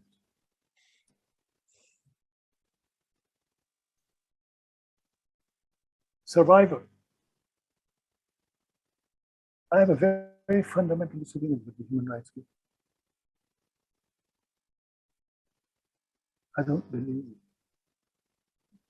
Look, if you've looked at any society with extreme violence, take Rwanda, for example. If you do a historical study of Rwanda, as I did, you will recognize that violence is not a standalone act. It comes in cycles. Each cycle is motivated by revenge. The victims of the last cycle become the perpetrators of the new cycle, and so on. How are we going to stop this? Survivor's justice? That's a polite way of saying revenge. In my view, we can't just partition societies. I believe South Sudan was a step backwards. Garang recognized it. Garang recognized that the point was to transform the Sudanese state, to transform the South African state. It hasn't been transformed, okay.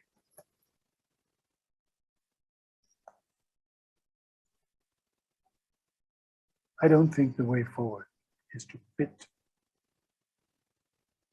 victims against perpetrators in this round. Look at it, the TRC was a joke. came out with a list of 20,000 perpetrators. Most of the perpetrators were in the liberation movements, then in the South African police, then in the South African Defense Forces. What is this? None of the beneficiaries were perpetrators because beneficiaries don't hold a gun. There's no smoking bullet. Human rights theory does not recognize beneficiaries. It only recognizes perpetrators. Perpetrators, we know, are not the real force. You don't find them inside the army. You don't find them in the police force.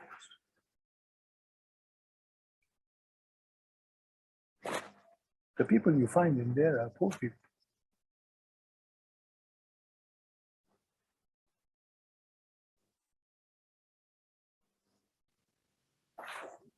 Final question.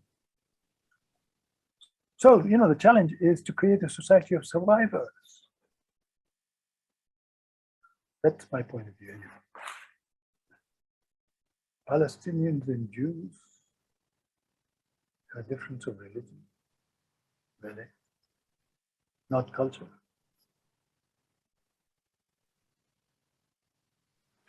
What I've been trying to say is there are two kinds of Jews. The Ashkenazim who came from Europe, classic European settlers, and the Mizrahim, the Arab Jews who shared the same culture with Palestinians. Palestinians don't have the same religion. Palestinians are Muslims, they are Christians. The vast majority of the leadership in the Palestinian resistance movements have been Christians.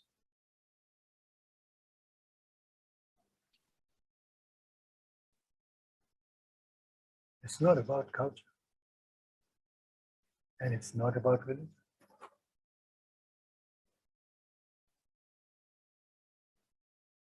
Thank you. Thank you very much, Professor Mamdani. And so I think that brings it to a close of this session. And we are so grateful for you making our time to attend to this, to give us this wonderful lecture. So I'm sure many of us still have questions, but I think we'll eventually collect the questions and then forward them to Professor Mamdani, who will get back to us. So collect the questions and read the book. I wrote a book to answer those questions. All right. Okay. May I welcome you to dinner? I'm going for dinner now. All right. Thank you very much. Enjoy. Thank you again. So we'll spread the news about your book. Thank you very much. Thank you so much. Thank you. Thank you. Thank you, Janine, for inviting me. Enjoy dinner. Thank you. Thank you for amazing. That was beautiful. Thank you. I want to come to dinner.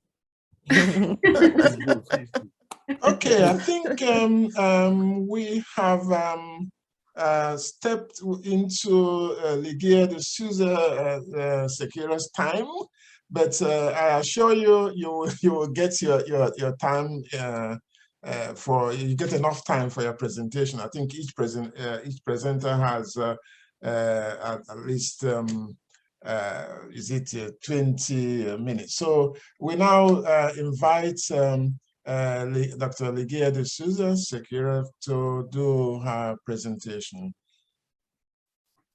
Good morning, everyone. Hello. Hello, it's a pleasure being here. My presentation, I'm going to do it with Stephanie Javier and Lila Sommer. So I'm going to share some slides for you. And Lila is starting here.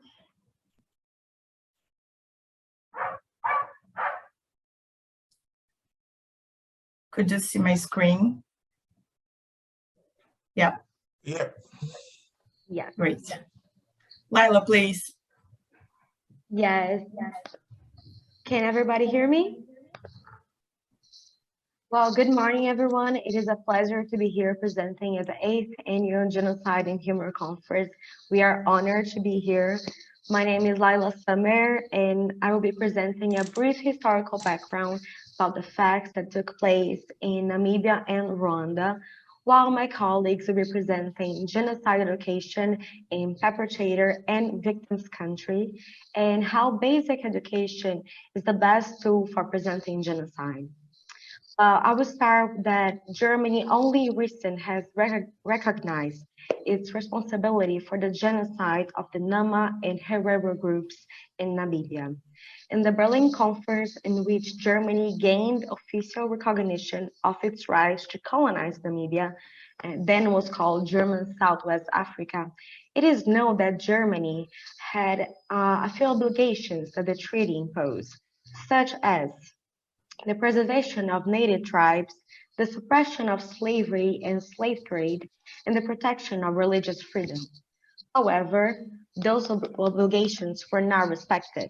The German Southwest Africa was a colony of Germany between 1884 and 1915, when it came to be controlled by South Africa until gaining independence in the 90s. The Herero were members of the Ubuntu people, and they had been in Namibia since the 15th century. They launched a revolt against the German settlers, who took away their land and livestock.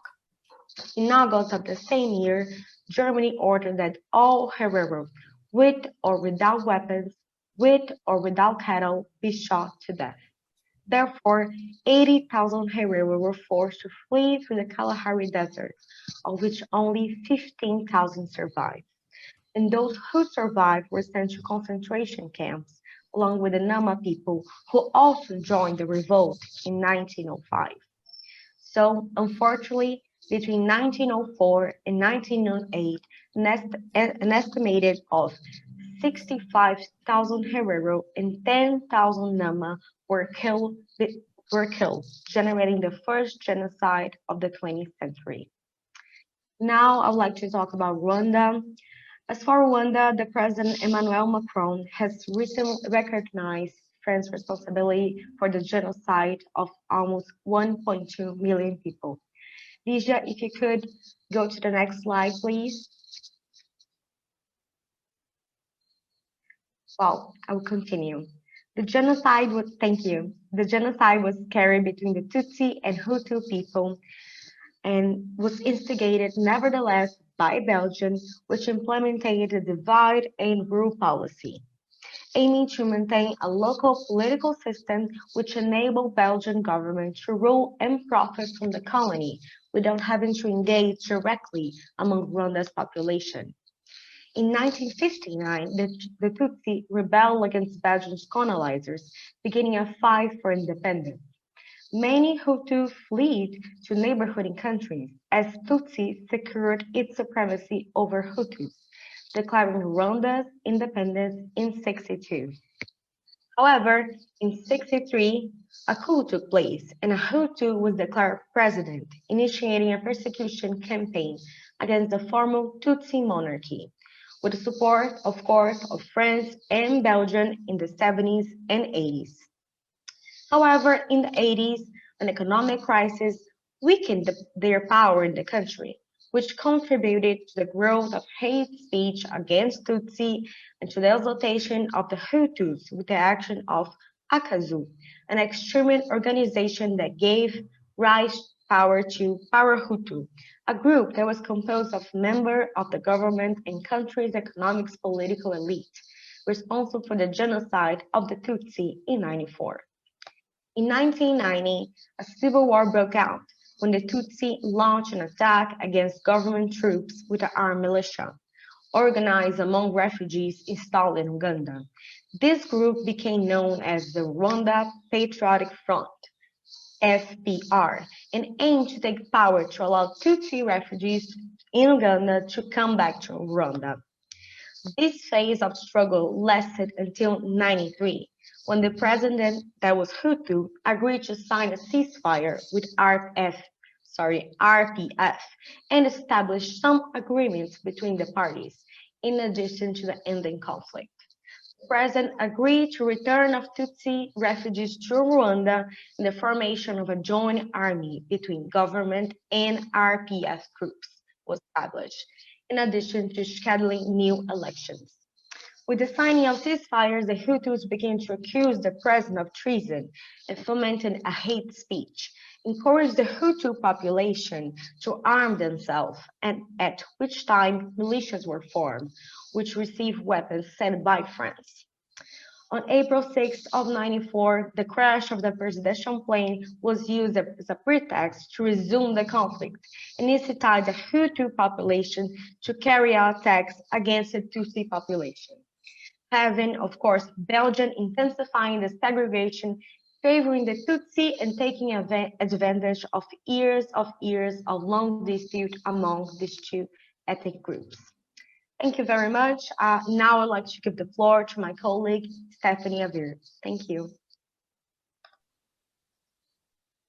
Hi, everybody. Thank you, my dear friend Laila, for initiating our presentation. Before I begin, I would like to say it is a real honor to be here presenting for such a selected group of academics, and we are really, really happy to be here presenting for you. So linking the points, I will talk a little bit about the education on the perpetrators and victim countries. But before I start, I would like to link it to the historical context that my friend Laila just presented to us. Because why is it so important that we always begin with this historical context?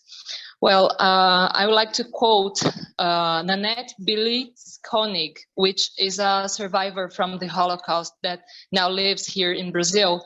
And she wrote a beautiful book about her story to tell people about her story, which is very sad. But she quotes George Santayana, I think that's the correct pronunciation, which says, those who cannot remember the past are condemned to repeat it. So it is very, very important that we always teach people about the history of countries that were victims of genocide and people that were victimated by genocidal campaigns.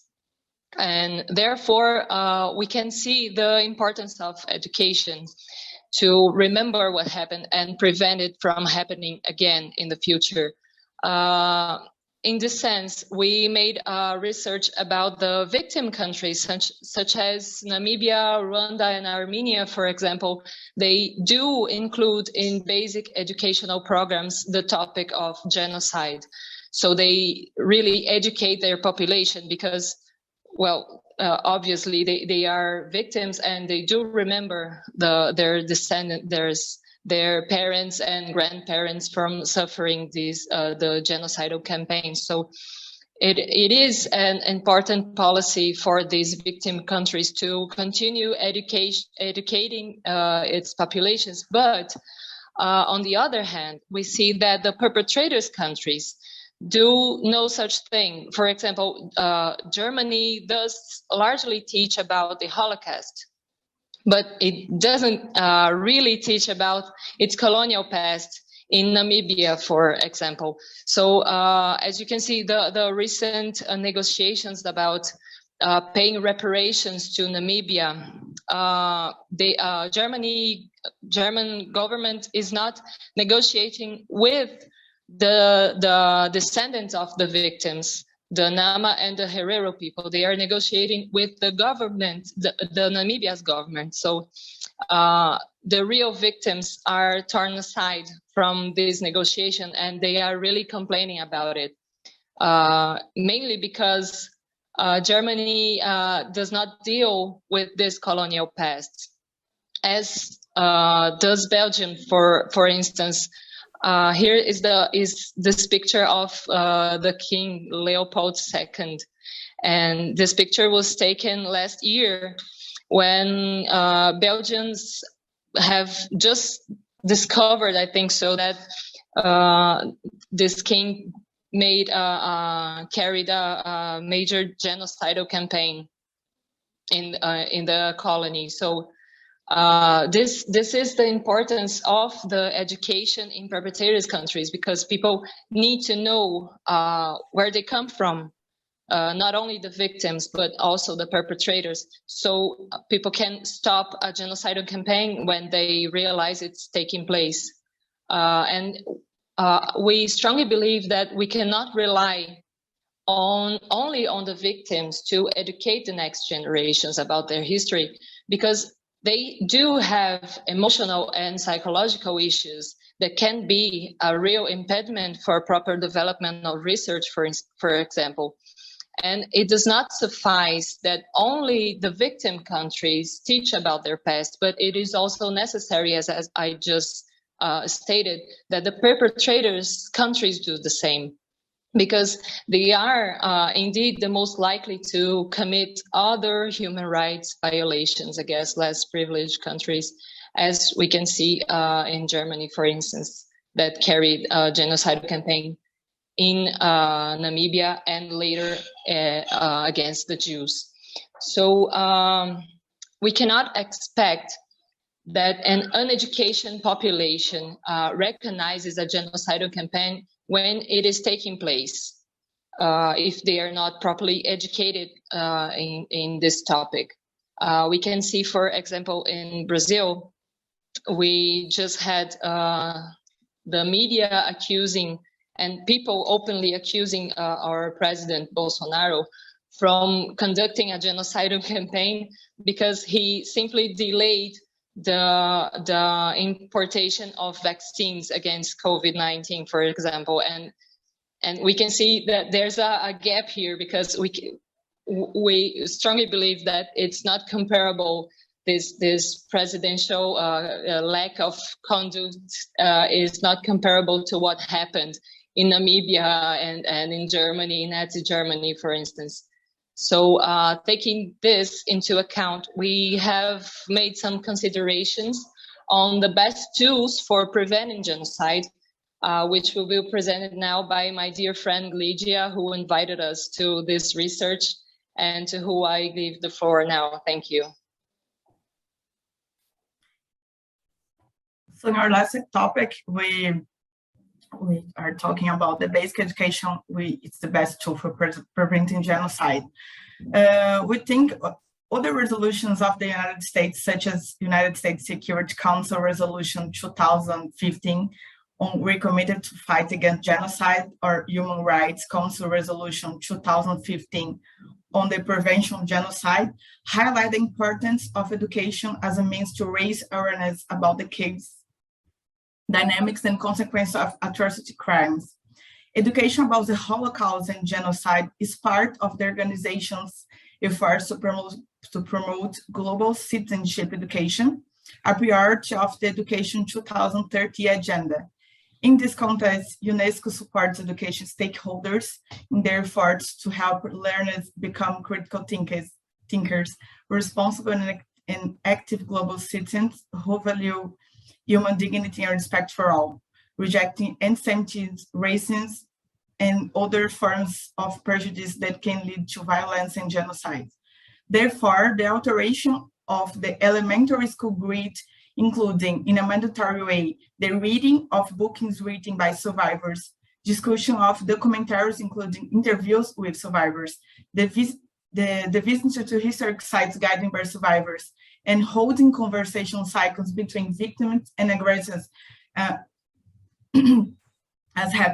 is already happened in Germany, and holding, creating memory sites for victims in the capitals of the perpetrator states, like Berlin, Paris, and Brussels, would appear as very relevant tools to be implemented, adapted at the time, in order to prevent these factors from happening again, and to point out that the state strongly condemns this type of action.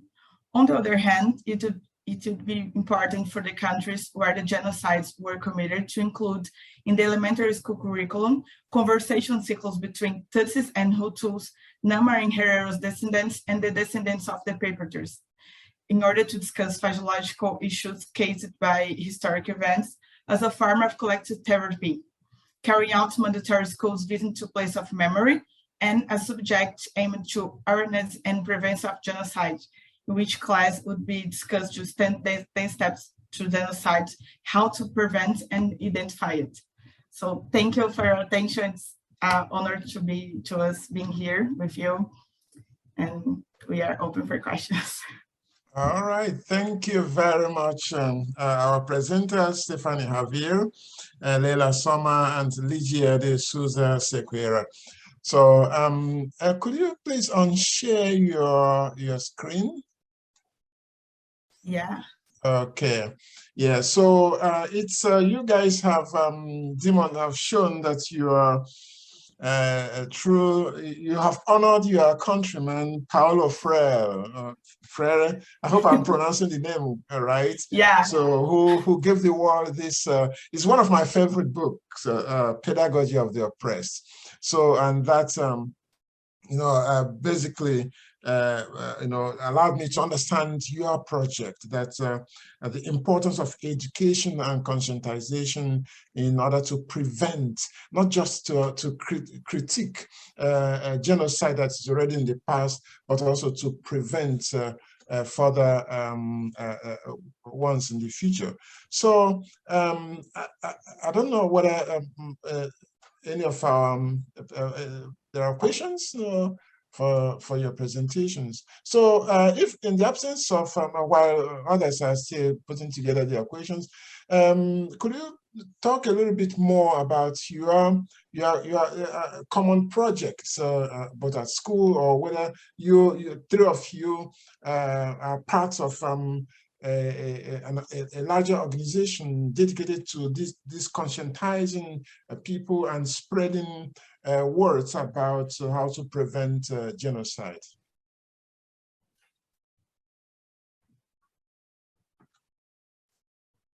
Any of you could jump in? Sorry, yeah. Can I take this one? Okay. Yeah. Thank you. Actually, we are a group of friends. We just undergraduated from the law school, and in our law school we had this group which was dedicated exclusively to study the genocides and how to prevent it and creating tools and etc. But unfortunately, this group was vanished from the university, and we took our bachelor degree, and we are not anymore related to the university, but we are still together to study because we feel that this topic reaches us deeply, and we think it's very important to continue studying it and spreading the word here in Brazil, because we have a real deficiency in education on this topic here. For example, Brazil doesn't even recognize, or Brazilian people is not aware that indigenous genocide took place and is still taking place in some regions of Amazon and etc. So we are three huge friends which like to discuss this topic, and we aim to spread the word here in Brazil through education, because we strongly believe that this is the main tool for preventing future genocides, to raise the awareness of the people. Well, thank you very much.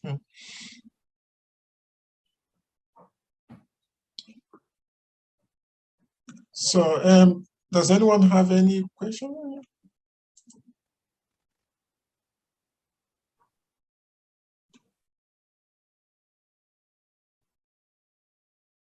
I think Valdrin at the Nash, I'm not sure. The first concentration camps were organized in SA during Second World War. Was the violence against them also a reason of the apartheid much later? Traumatized America, similar to the apartheid era after the Holocaust? So Lila, if you... I think that's the question for the latest, not for us. I think for the other professor, because it's about apartheid and the Holocaust, and we didn't talk about that. Right. Yeah. Anyway, so I so much appreciate the work you are doing, and we are happy that that our works complement one another, and we are hoping that the conversation which you have started, and I so much love the fact that what you are doing is about the ethics of how people should live together, and how people should live together also takes into account what was done in the past. And as one of you, rightly cited, Judge Santayana. So those who are ignorant of the past are bound to repeat its mistakes. And what we are doing and what this Gerard is doing is not just we're not just looking backwards. We're not fixated on the rear view mirror. Of course, if you are driving a car, you have to look in the rear view mirror. But if you take your eyes off the major screen, you crash. And that's the beauty and the importance of what you are doing and what we are doing. And I'm hoping we'll remain in touch. So thank you very much. Thank you for this wonderful lecture. Thank you. We are honored to be here. It is a unique experience and opportunity. Thank you very much. All right. Thank you. Thank you very much for the opportunity. Yeah, keep up the good work. Thank you. Thank you. Thank you. All right. So the next presenter is Bo Chamberlain. He's a doctoral student in the Department of Africology and African American Studies at Temple University. So he was a student leader in Amnesty International and later worked on Connecticut's successful campaign to abolish the death penalty before moving to teach English and literature at a Jesuit-run high school in the Federated States of Micronesia.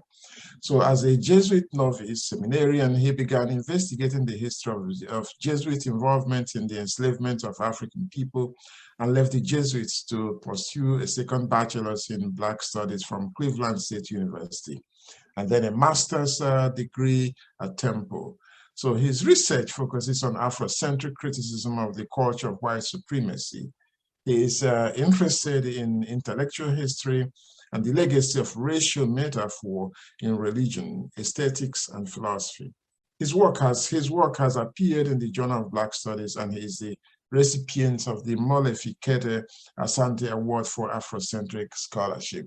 So help me to welcome Bo Chamberlain. Hello.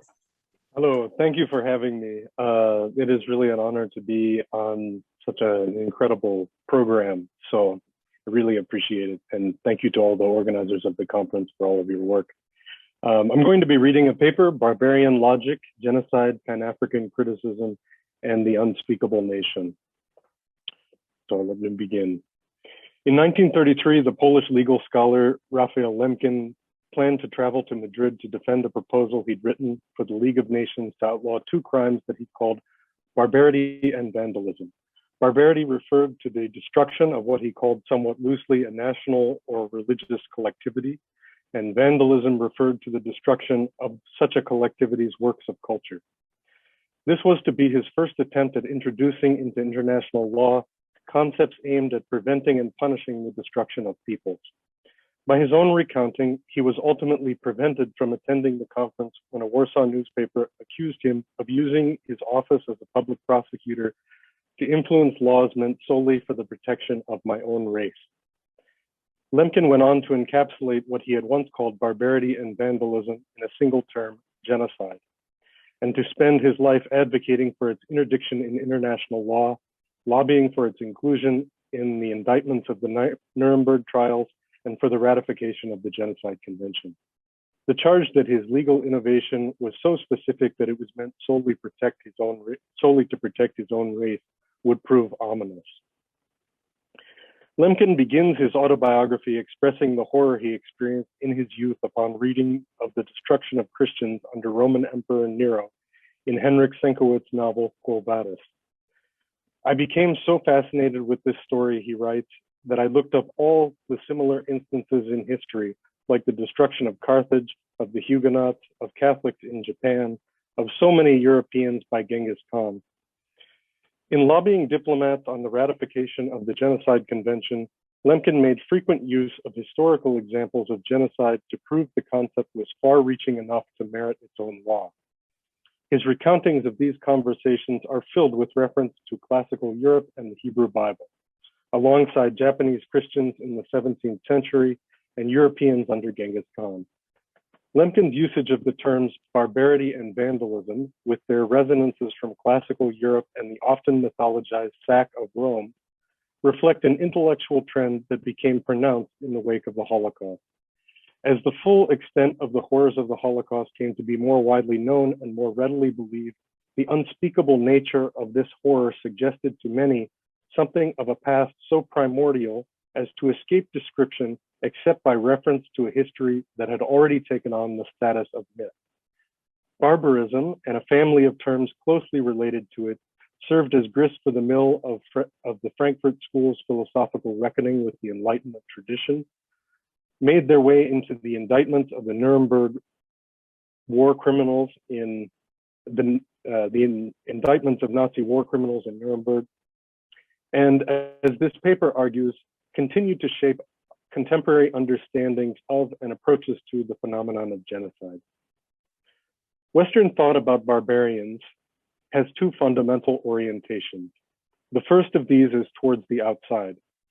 This is continuous with the classical Greek and Roman usage of the term, but not entirely so.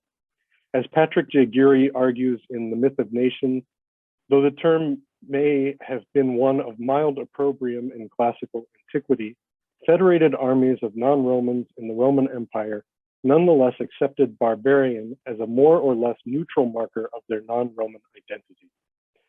The change came with the unification of Europe under Christendom and the declining influence of the Roman Empire. By the 7th and 8th centuries of the Common Era, barbarian came to mean foreigner and was increasingly associated with a stereotypical paganism. Perhaps even more notably, the traditional opposition Roman/barbarian disappeared. Barbarian became a term of reproach with an indeterminate signifier that stood in an oppositional relationship with yet another, even more indeterminate self. To call someone a barbarian in Europe after the 8th century was to reproach them for their difference. But what kind of difference was it? In post-Enlightenment Europe, the term barbarian came increasingly to stand in opposition to something called civilization. Enlightenment philosophy was intimately tied to a teleological understanding of historical progress, in which epic supplants epic as it marches onward and upward from a mythic darkness into the light of quote-unquote civilization. This second fundamental orientation of Western thought about barbarians is more complex because, while directed inward toward Europe and the European past, it is also more broadly directed to the whole of human history and the mythic ascent from the darkness of savagery and barbarism into the light of civilization. Civilization cut across what had once been a more straightforward divide between Romans and barbarians, and the new barbarism did as well. Indeed, the ascent from barbarism to civilization was believed to be so deeply written into the history of humanity that all human beings must relive it in their own lifetime, climbing from the untamed savagery of childhood into the disciplined, if conflicted, light of adolescence and adulthood.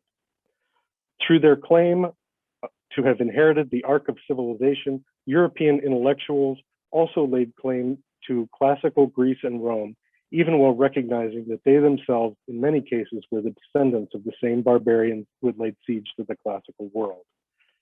Civilization was both an imperative claimed through action and an inheritance thought to spring from the cultural genius of a particular time, place, and people. It was in this imperative sense that early Pan-African nationalists spoke of African civilization. To the minds of 19th century Pan-African thinkers, Martin Delany, Alexander Crummell, Edward Wilmot Blyden, and others, civilization was the inheritance of Europe. Diasporic African communities had gained civilization through the scourge of enslavement and stood ideally suited to the work of civilizing Africa and redeeming the legacy of African people throughout the world. Their visions of Africa mirrored that of the colonial powers and reflected Eurocentric prejudices to a startling degree. As Alexander Crummell wrote of Africa in 1860, darkness covers the land and gross darkness the people. Nonetheless, even Crummell believed that African civilization would reflect a uniquely African character. This idea found expression in Blyden's Black Personality movement, which stood for, quote, the sum of values of African civilization, the body of qualities which make up the distinctiveness of the people of Africa. While often reflecting a Eurocentric view of Africa, Blyden believed, quote, if we are to make an independent nation, a strong nation, we must listen to the songs of our unsophisticated brethren as they sing their history. The apparent contradiction between historical progress and the idealization of the past goes to the heart of Western thought about barbarism. The term barbarian today has an apparently technical sense in which it refers to certain ethnic groups of ancient Europe. In this sense, barbarian denotes nothing pejorative, though it carries an unavoidable pejorative connotation. Aside from this, there is the usage of barbarism that is almost strictly one of opprobrium. Finally, there is a usage of barbarism that is almost always at least half jest, if not completely insincere, in which barbarism denotes freedom from the confines of the civilized world, as in surrealism and European primitivist art. These conflicted usages are in large part the inheritance of 18th and 19th century European nationalist philosophy and historiography, and are more broadly the fruit of post-Enlightenment Europe.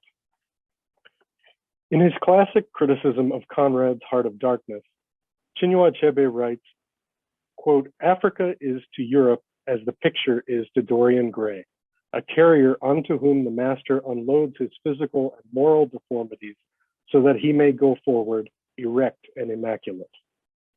Over the long centuries of European enslavement of African people and colonization of Africa, a complex process emerged by which Europeans repeatedly projected their self-understanding onto Africa and the non-European world, developing terminology that reflected what they believed they were seeing of people who they believed inhabited a European conception of the childhood of humanity, the primal darkness in which all of humanity, including Europe, once dwelled.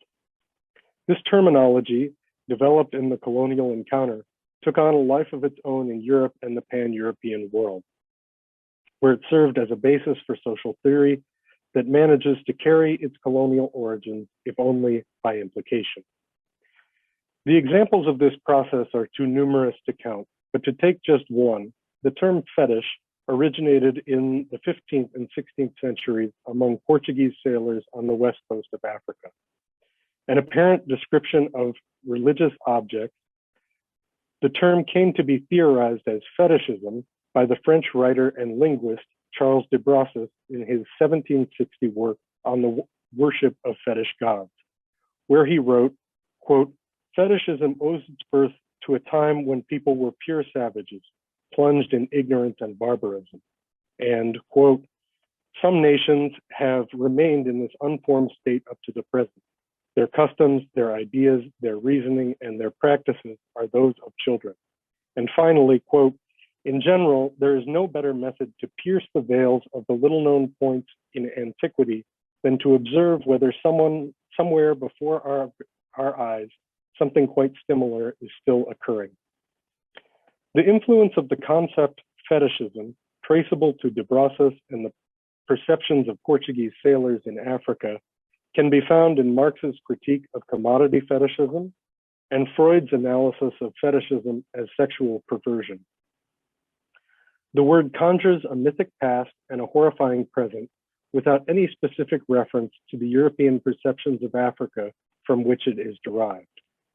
Without always following the same exact historical genealogy, there is nonetheless a wealth of concepts in Western social theory that carry the legacy of colonial perception into contemporary social criticism. With his long-standing interest in historical philology, Lemkin's understanding of culture and nation was shaped by the German tradition of comparative linguistics and by the thought of such figures as Johann Gottfried von Herder and Wilhelm von Humboldt. Regarded as the forerunners of cultural relativism, the writings of Herder and Humboldt betray the contradictions that have continued to dog cultural relativism to the present. While Herder poetically decried the judgment of historical epochs as unfounded, he nonetheless located them in a developmental scheme in which succeeding epochs hatefully cast off their forerunners, writing in the late 18th century, quote, "The Egyptian without Oriental childhood instruction would not be an Egyptian. The Greek without Egyptian school diligence, not a Greek. Precisely their hate shows their development, progress, steps of the ladder." Humboldt is similarly contradictory when he extols the virtues of linguistic diversity while at the same time arguing that some languages are more suited to thinking than others, and thereby express a people's national urge towards thought. Not surprisingly, this sort of national urge is, in Humboldt's scheme, concentrated in Europe. Years later, the father of American anthropology, Franz Boas, an influential cultural relativist and fellow student of Humboldt's writing, condemned racial prejudice in the mind of primitive man. He argued that the superior achievements of the white race were not an indicator of superior attitude, leaving the concept of superiority strikingly intact. Similarly, even while writing the detailed analysis in which Lemkin first defined the concept of genocide in terms of the Nazi occupation of Europe, he also wrote, quote, "It required a long period of evolution in civilized society to mark the way from the wars of extermination which occurred in ancient times and in the Middle Ages to the conception of wars as being essentially limited to activities against armies and states. In Lemkin's formulation, the crime of genocide was at least in part not only a crime of fighting a war of extermination, but a crime of doing so in the wrong epoch of history." In Time and the Other, How Anthropology Creates Its Object, Johannes Fabian analyzed the way in which anthropological discourse defines human societies as objects through the imposition of terminology that subtly enacts temporal distance. Quote, "Labels that connote temporal distancing need not have explicitly temporal references, such as cyclical or repetitive. Adjectives like mythical, ritual, or even tribal will serve the same function." Fabian explains that denial of coevalness is, quote, "a persistent and systematic tendency to place the reference of anthropology in a time other than the present of the producer of anthropological discourse," end quote. This denial of coevalness is far from being limited to anthropology. Similarly subtle temporal mechanisms are often at work in global discourse about human rights abuses and genocide. Language that is laden with temporal connotation, such as the terms savage, tribal, and of course barbaric, are regularly used to describe horrors that are said to be unspeakable and the mentality behind the commission of atrocities. Far from being merely descriptive, this language also posits its object. As Fabian puts it, we do not find the savagery of the savage or the primitivity of the primitive. We posit them. Studies of the history of racism seldom focus their attention on the language used to condemn racism in the interwar period, and especially after the Second World War, or what was at stake in the retrospective definition and condemnation of a phenomenon that has been a fixture of Western culture for centuries, if not millennia. It has been argued that among the first usages to indicate a negative connotation attaching to race and racial identification were in condemning something called race consciousness, race feeling, or racialism among striking subjects of the British Empire. In this understanding, consciousness, a consciousness or feeling of racial resentment had the dangerous potential to erupt into a rebellion against British rule, which, at least in the eyes of British rule supporters, was synonymous with such things as liberty, equality, and civilization. Feelings of racial solidarity in this sense were imputed with a decidedly regressive character that was typically attributed by colonial administrators to colonized subjects. This condemnation through the positing of racism's regressive character can still be seen in terminology laden with temporal connotation, tribe, irrational, superstitious, unscientific, that continues to accompany the description, definition, and condemnation of contemporary racism.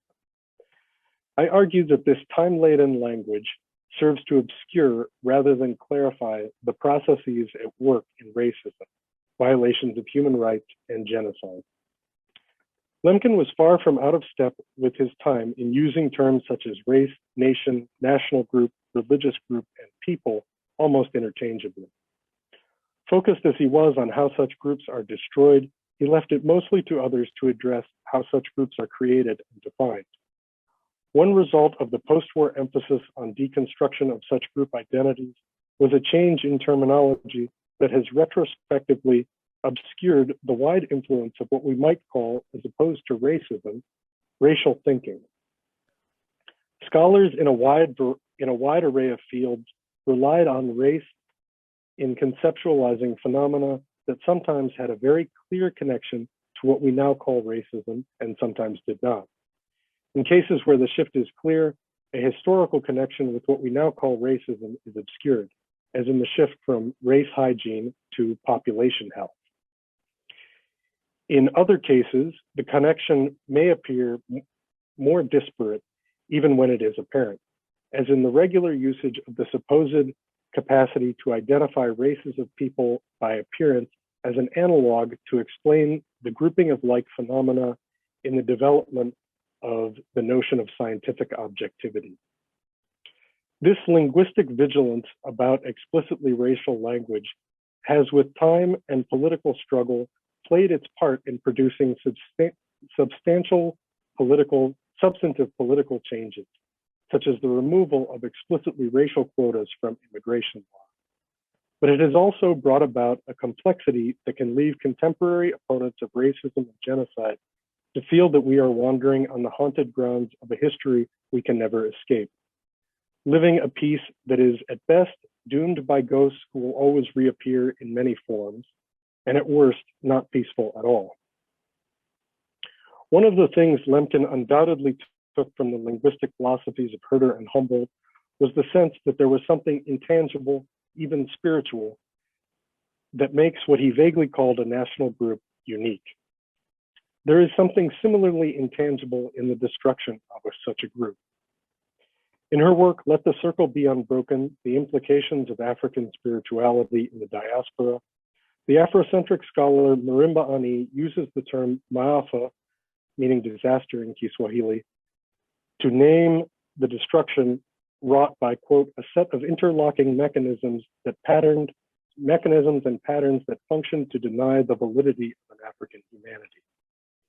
In Pan-African thought broadly construed, the question of what it means for someone or something to be African has been the subject of considerable debate.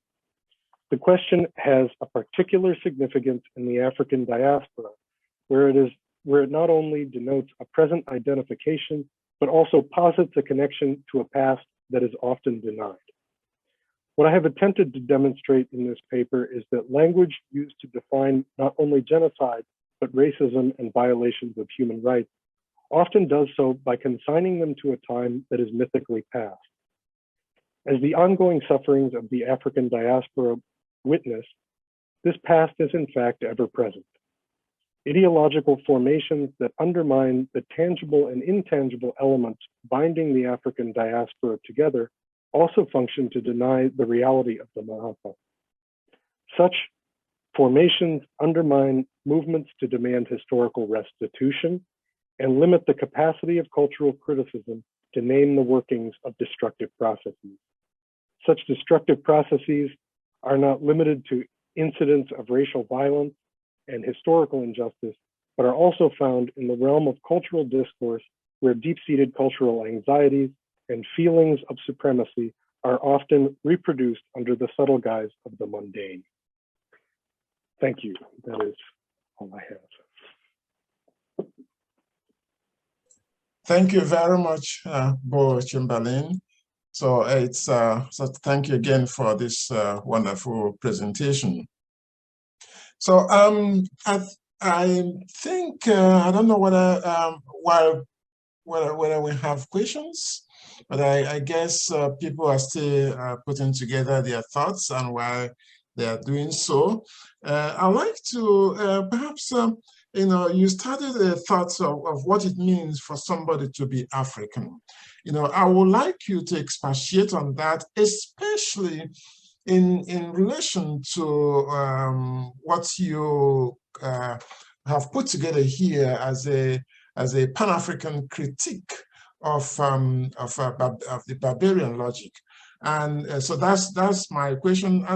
And in just to give you time to put together your thought, I'm reminded of the Greek origin of the concept of barbarian, especially during or after the Persians defeated Greeks in I don't know, in around 433 BCE or whatever, and so the Greeks sought to establish their difference. And this is also what I love about one of the things I love about your topic, that the concept of barbarism has become a kind of signifier for difference. So the Greeks sought to establish their difference and thus their superiority to the Persians by somehow relegating their language and saying their language is a kind of bar, and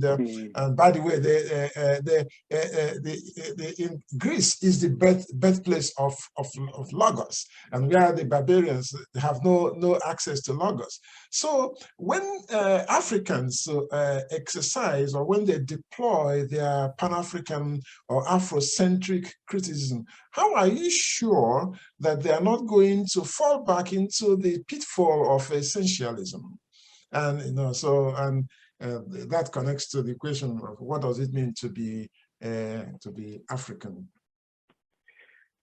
Thank you. I had a feeling this question was coming.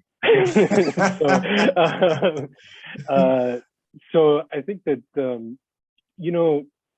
it's a complicated issue, the issue of how people identify, and I think that unfortunately it's an issue that has often been met more with condemnation and accusations of essentialism. I think that one of the problems with the charge of essentialism is that it has prevented a more sort of full discussion of how cultures evolve and how identities evolve, and how people, the complexity of how people identify themselves and how they are identified by groups of people.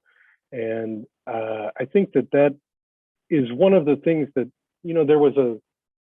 I got very deep into some of the origins of German nationalism and doing some of this research. And I think that one of the interesting splits was between a sort of political nationalism in Germany in the 19th century and a sort of use of nation as a philosophical concept. So, as a philosophical concept, it kind of, a lot of the thinking went on to inspire cultural relativism and a lot of critique of Western civilization. And then as a political nationalism, I mean, you can very clearly trace some of the origins of that to Nazi Germany and, white nationalist movements today.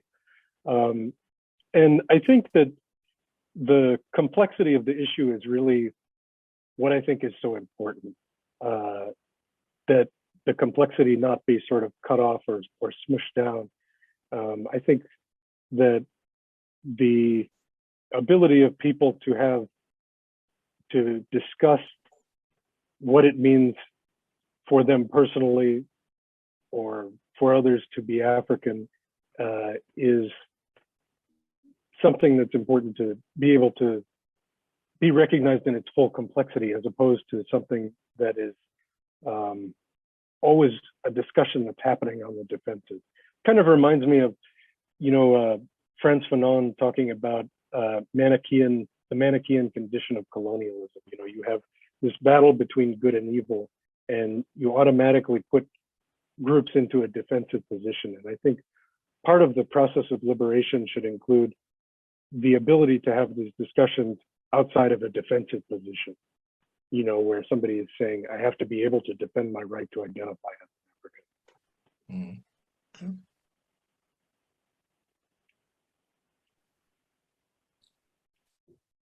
If I may ask, if nobody else is asking yet, so please, everybody, feel free to post your questions, comments, suggestions. Absolutely.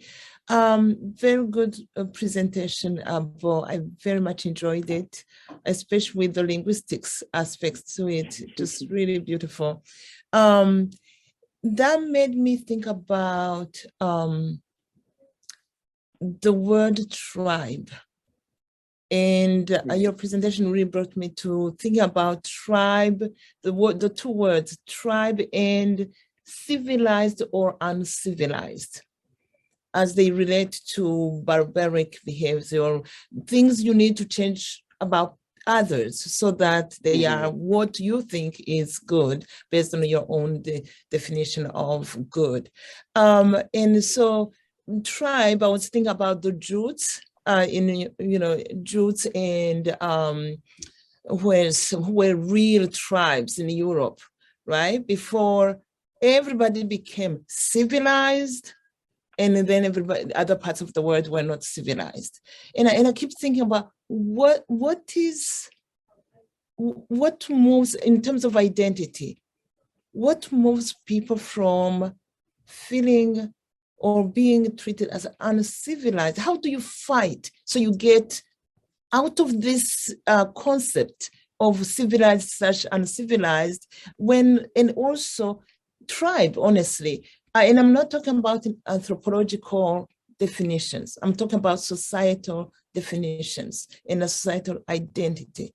How do you fight outside anthropology and outside just really in everyday life? I don't know if I'm making sense with my question. No, I think it's a question that, again, my answer is not necessarily to have an answer, but to say that I think that, maybe a big part of the answer is just to appreciate the struggles of people to get outside of that dynamic, and to value the space to come up with answers to that question. I think of the the tradition of Kwanzaa, the tradition of Kwanzaa, some people will sometimes say that, Kwanzaa is a made up holiday, because it was created in the 1960s, and, you can very clearly see where it came from. And, but, the reality is it was a holiday that was created along lines of what is the traditional religion? How do we reestablish these connections to a traditional, broader African diasporic spirituality? So it's, and another maybe good example is when you think of people reading very racist anthropological or colonial accounts in order to find a connection to a past that they have, not ever seen, really. That sort of complexity of reading, one's own history is an important part of what it means to be a member of a group. I mean, it's the same thing with the very interesting thing about the concept of barbarians, right, is that the early accounts of European history, when people of German or English or French descent start to look back at their own history and trace their ethnic origins, they start with accounts that were written by outsiders. So all of the historical accounts that became so important in nationalist movements in Europe, they're most of them are written by Greeks and Romans, and often kind of contain a little bit of a stereotypical definition of the people. And so, barbarianism was often invoked in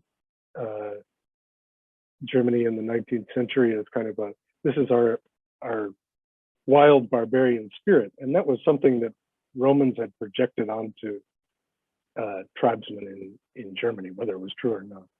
So anyway, my answer is just to have sort of the space that is able to be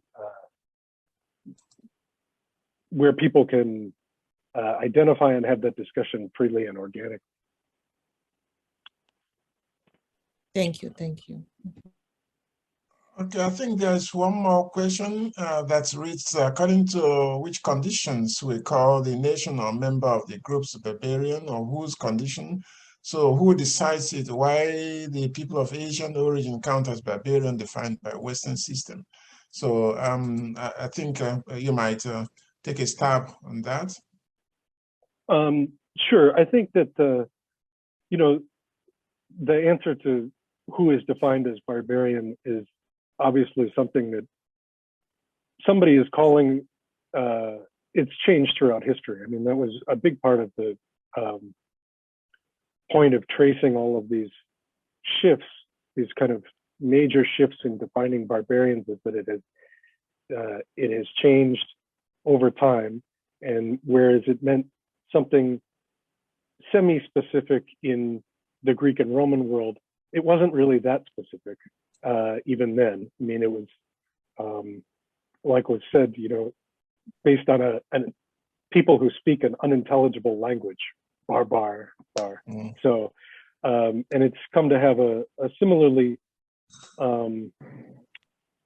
unspecific meaning, or an even more unspecific meaning in the post-Enlightenment world.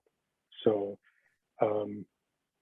and that's kind of where its power lies, actually, is in how unspecific it actually is, while seeming to be something very clear and very specific. Yeah, wonderful. Thank you very much, Bo Chamberlain. We'll still have many questions, but we are running out of time. And we all deserve at least 5 minutes break to help us stretch and regenerate, and then we're coming back in the next 5 minutes for Christopher Davies' session. So thank you very much. See you guys in 5 minutes. That's 11, what's time? So 11:50. All right, take care.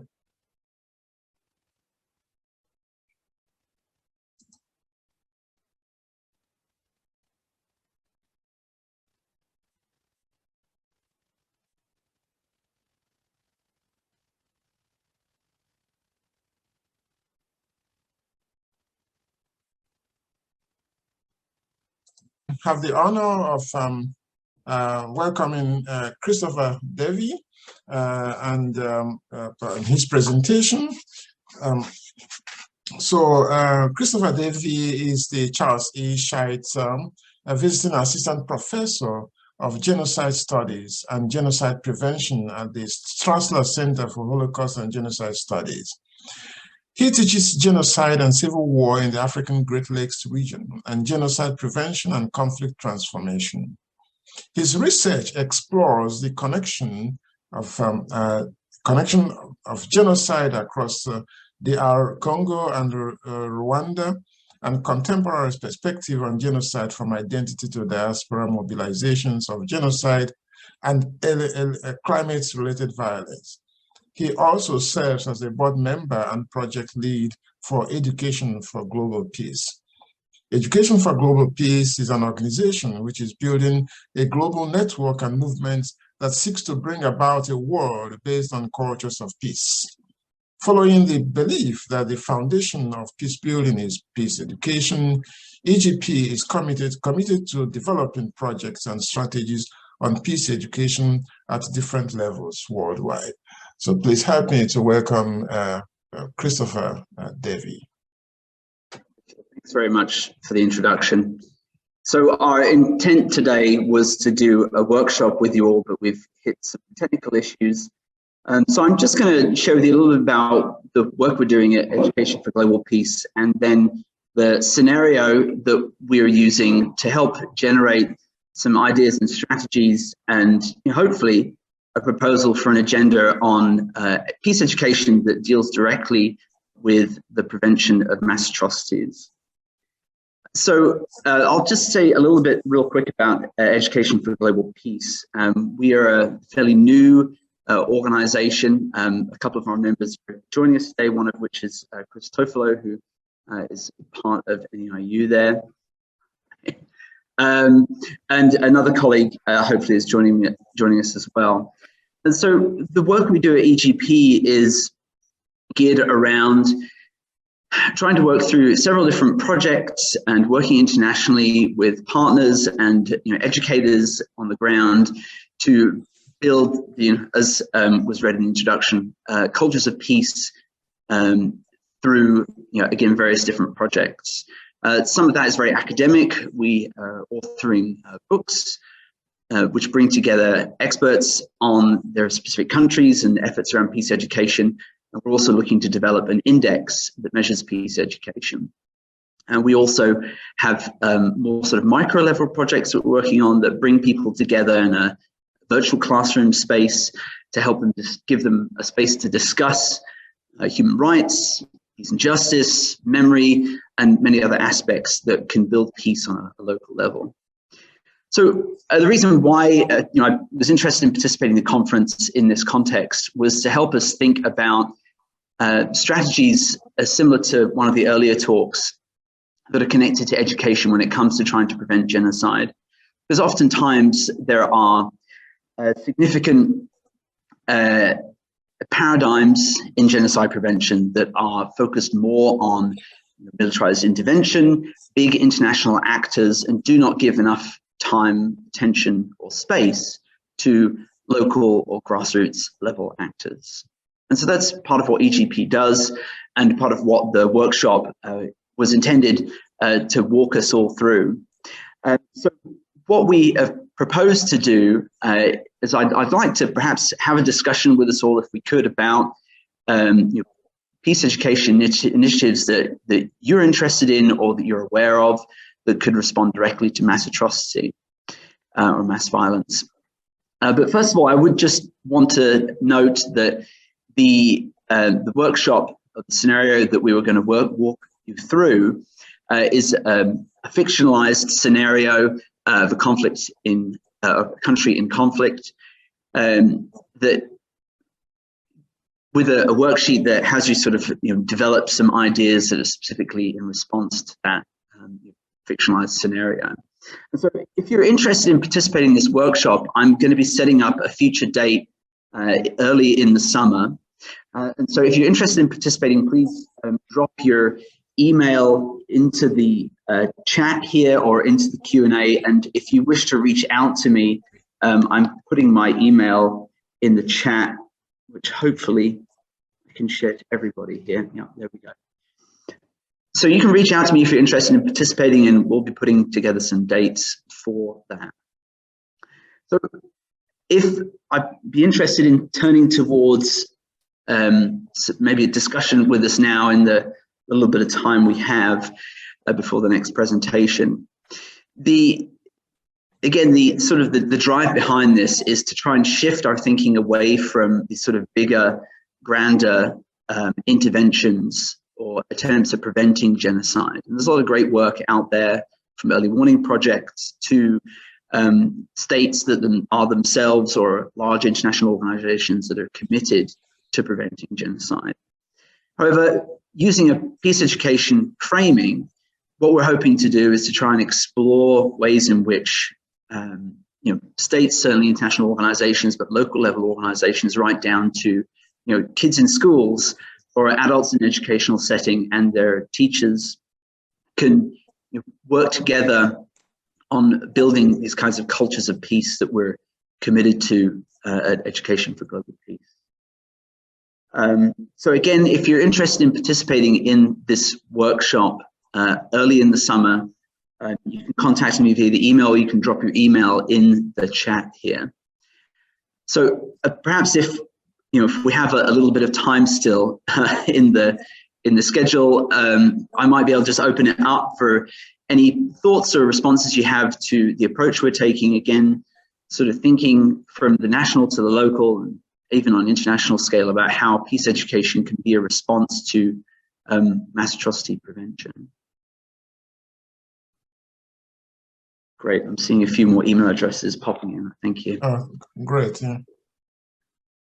Yeah, so it's very good that your initiative, your workshop, the intention also aligns with the first group of presenters from Brazil. So what they are doing, and that tells me a great story that what we are doing here at in our university is having profound resonance, and we are basically connecting with one another.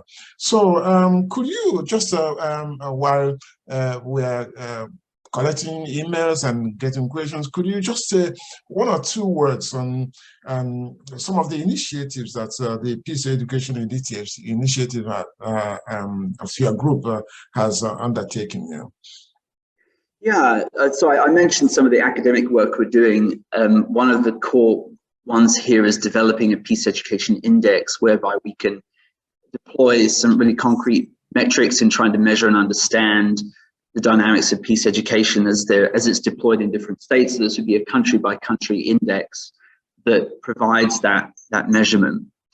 Some of the other projects we're doing or looking to do include very sort of easy interventions in peace education, and bigger ones as well. One of the interventions we're working on is developing a model for peace educators called Our Global Village. And Our Global Village helps peace educators or anyone that would see themselves in that identity work through sort of very conflict transformation oriented perspective on trying to build consensus and peace into the work that's done.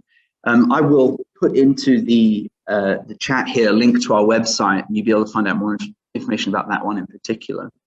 Some of the other, I guess, easier or very straightforward interventions we're doing is we hold a lot of peace talks or webinars through our site.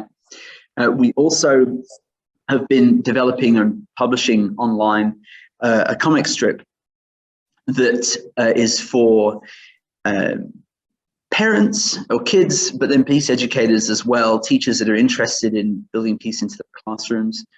And the comic strip sort of takes the context of the last couple of years with COVID and having to switch to doing school online or at home, and addresses some of the concerns that parents and students might have in that context about then adding in a curriculum around peace education. And so the main characters in the comic strip are the teacher and the parents and the student.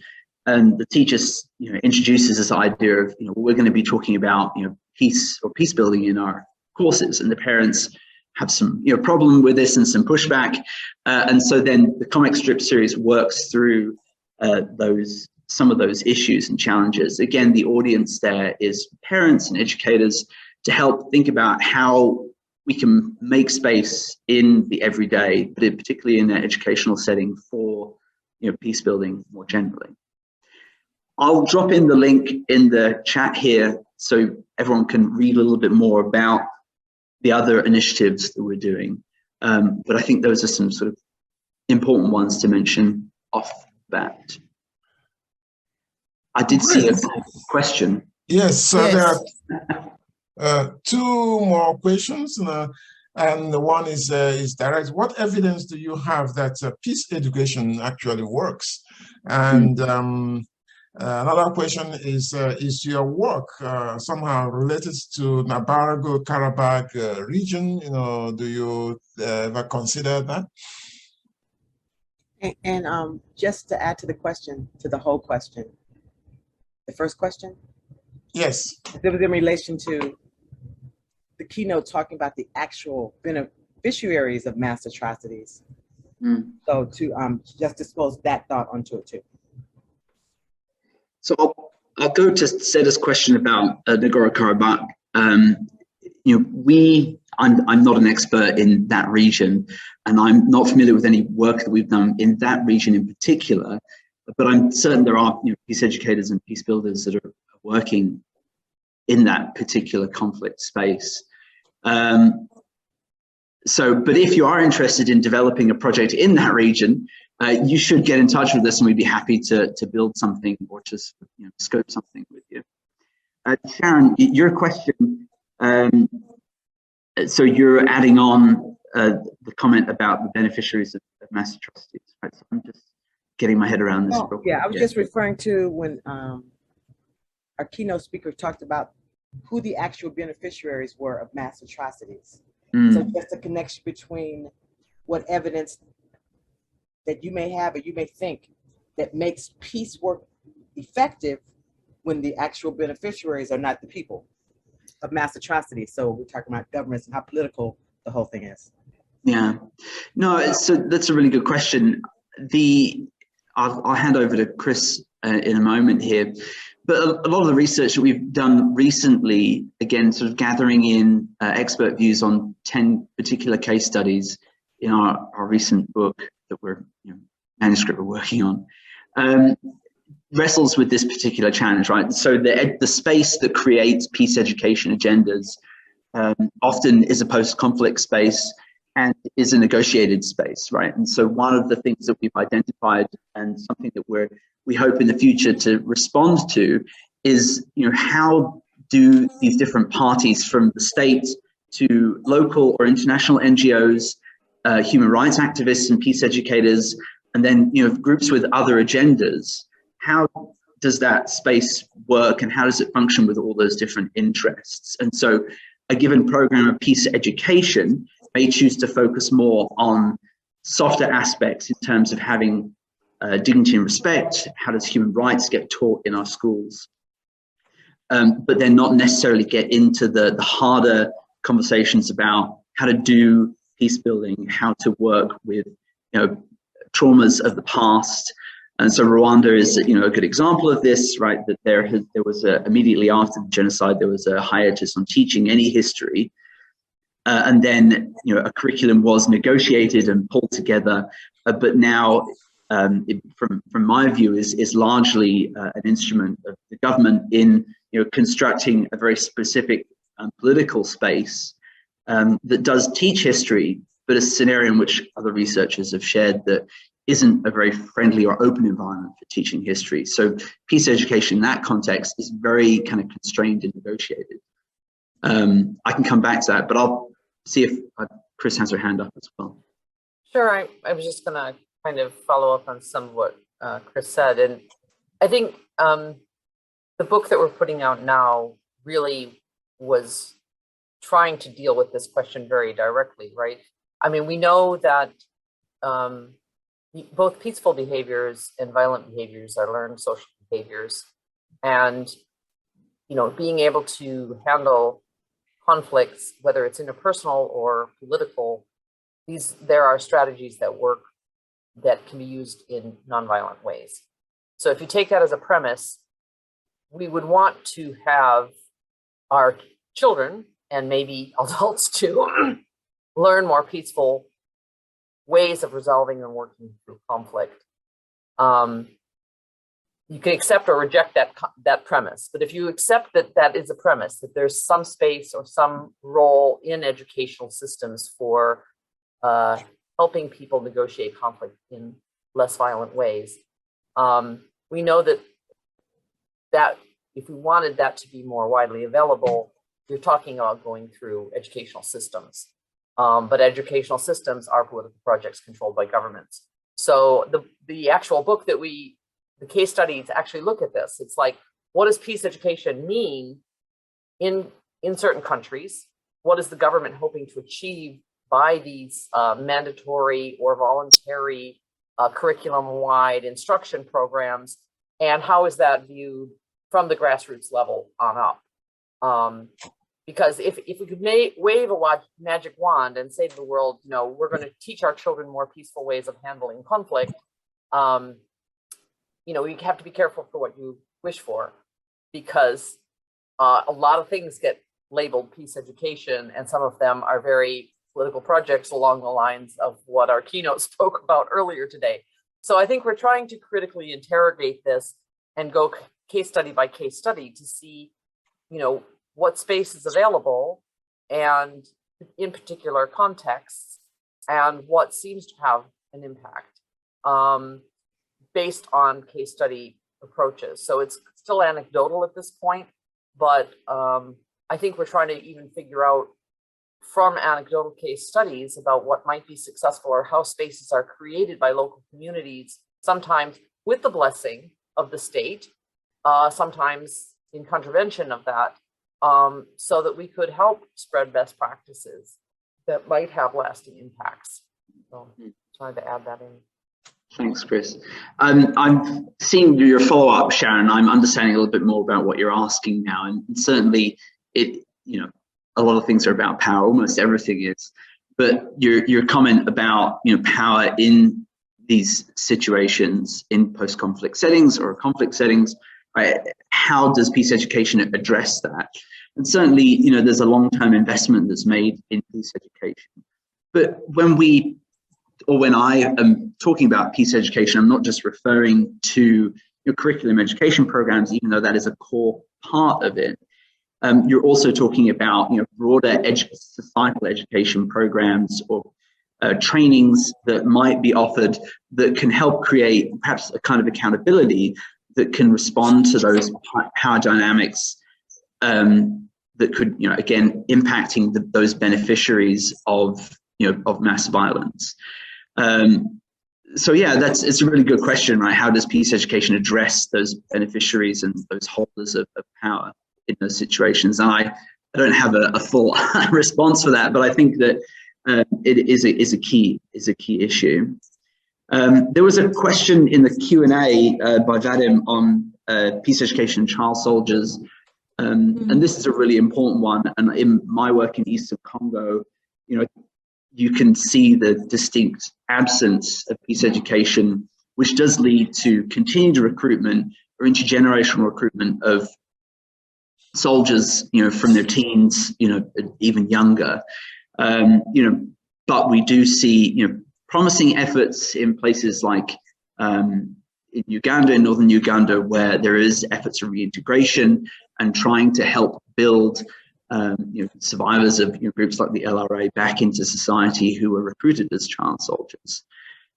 So you know, again, right, something we're trying to do is sort of multifaceted. We're trying to analyze and assess what's been done, but then also make some proposals and put together initiatives that help support work that's ongoing.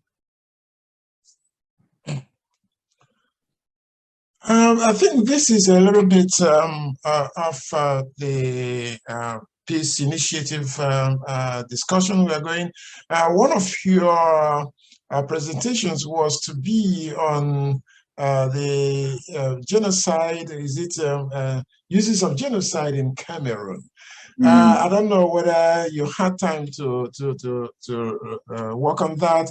You know, I have never, I confess my ignorance about the genocide in Cameroon. Do you mind telling us one or two things about that? Sure, I'd be happy to do that. And if there are any other questions about the peace education aspect, we can pick that up. But yeah, so just briefly, I first encountered the use of the term or the experience of genocide in Cameroon a couple of years ago at a conference. I don't necessarily need to say where and when it was, but at the conference there was a panel of Anglophones, so English-speaking Cameroonian activists that are part of the Cameroon diaspora here in the US, very politically active and involved in some of the conflict and civil unrest and violence that's been occurring there, particularly in those southwest provinces where you have the English-speaking minority of a French-speaking majority country. And so this panel of activists, they phrased the discrimination and the violence that English speakers in Cameroon were facing as a genocide. And as some of you might know, right, independence activists in English-speaking Cameroon refer to the Republic of Amazonia that they seek to establish and try to secede from Cameroon. And there's a lot of historical, colonial, post-colonial baggage, not to diminish any of that's kind of bundled up there. But essentially, these activists are arguing that they are experiencing a genocide of English speakers in Cameroon. And I'll maybe just point out two things about this, and this is part of my research that I'm doing on this. One is that what they're identifying as a genocide is violence, so counterinsurgency violence. You have the Cameroonian state has a contingent of sort of rapid response troops that have been trained by European and American anti-terrorist forces to help fight Boko Haram in the north, but then they're redeployed down in the south to fight basically, boys with homemade guns, and there are some, more robust weaponry that's deployed. So this rapid response brigade is deployed to fight the multiple different independent secessionist English-speaking groups. So there is the presence of violence there, and there's a group at Oxford University in the last couple of years that have documented that it is multi-directional violence, but it is certainly asymmetrical in terms of the force that the state is leveraging against these independence activists and armed groups. The second thing I point out, and this is sort of more the critical aspect of the work, is that I identify the uses of genocide, how the term is deployed by a diaspora, in this case, the Cameroonian diaspora, to try and frame the violence that's going on in a way that draws attention. Right? So we see in this case how genocide as a framing is used by the diaspora to draw attention. This is done in very visceral and visually violent ways. There's a replication of imagery from acts of violence that happened on the ground to help reinforce this idea that there's a genocide being experienced here.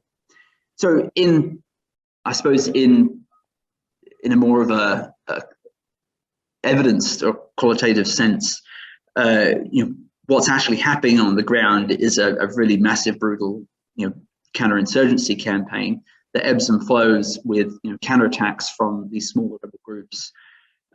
So you could look over the last 3 years and see this, this small scale back and forth, which is a result of the lack of employment in the area, discrimination.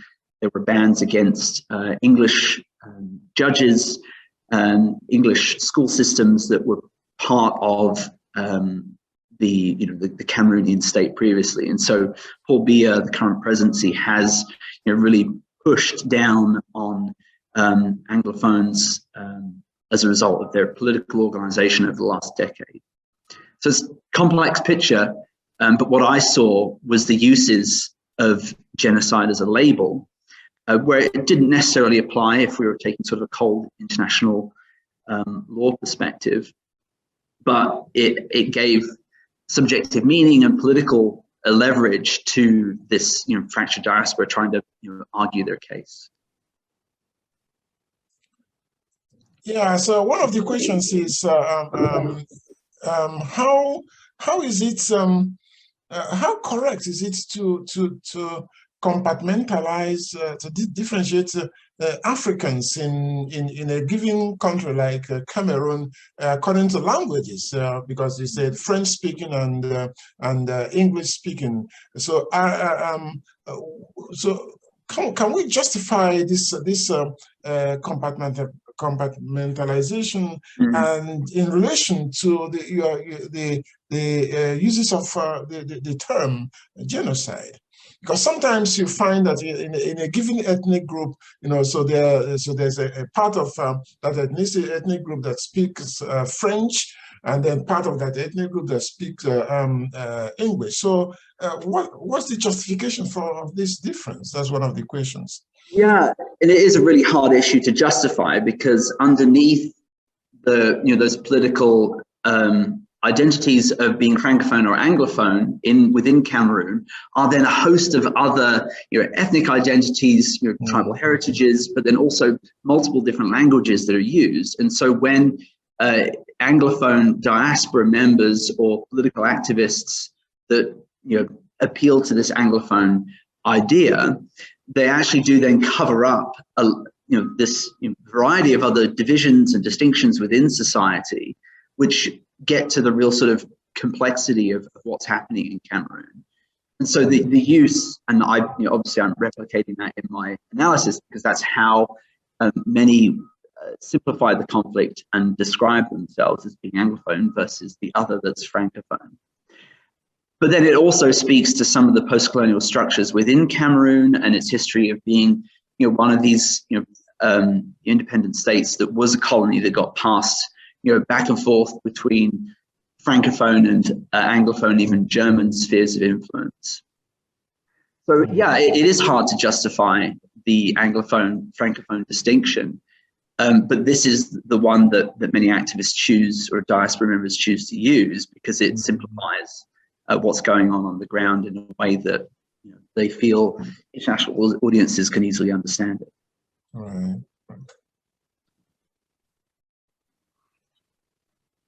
Okay, so any other questions? Yes, I said to Barry. So it's a very quick question, and it's been part of the question that you raised earlier, Dr. Eze, in terms of trying to differentiate people as Anglophone and Francophone. And in Africa, right, we're talking about Cameroon, and English is not even a native language to those countries. So what I was trying to figure out was, how do you see the impact of colonialism in this demarcation? And how was that really related or weaved into your work as a peace educator? Yeah, well, I suppose there's a couple of things I'll just quickly say about the Cameroon case. The institution of the Federation of Cameroon originally, after the referendum and independence, incorporated legal, educational, and linguistic structures that were distinctly Anglophone and Francophone. So you had more traditional English structures in the school system versus then more French structures, and then those different institutions producing different kinds of degrees, outcomes, and so on, right? The use of English versus French traditional law. There's better terminology there, but it's not coming to mind. And so there is very much, specifically in Cameroon, this colonially embedded set of distinctions that are sort of present, but again, right, these are layered on top of other distinctions that you could see in society. And so your second question, Asietu, about peace education, this is a really crucial one, right? So there are a lot of peace activists in Cameroon that are trying to work to bridge these gaps and to try and see the conflict in more complex but constructive ways. And if anyone's interested in those, I'd be happy to point you in their direction. But then there are sort of educators on the ground that try to combine English and French speaking schools, for example. So whilst you have a diaspora on the one hand, again, self-ascribed Anglophone diaspora that's working to define a conflict in a very specific way, there are a host of other actors that are trying to see it more broadly and trying to negotiate some of those nuances. And I suppose another, just to sort of speak to a small other element, right? There's a significant Fulani population in Cameroon that plays a role here as well. They often are recruited into government forces or support alongside as sort of informal forces to these rapid response brigades, and are, you know, seen as perpetrators, right, in this genocide. Which again, right, you know, Fulani really don't fit into this simplification of Anglophone and Francophone, but are participating, you know, through a variety of motivations and, you know, perceived necessities, right? So there's a lot of layers here that aren't addressed by, you know, current framings. I saw Sharon's comment. Definitely. I agree with that last one.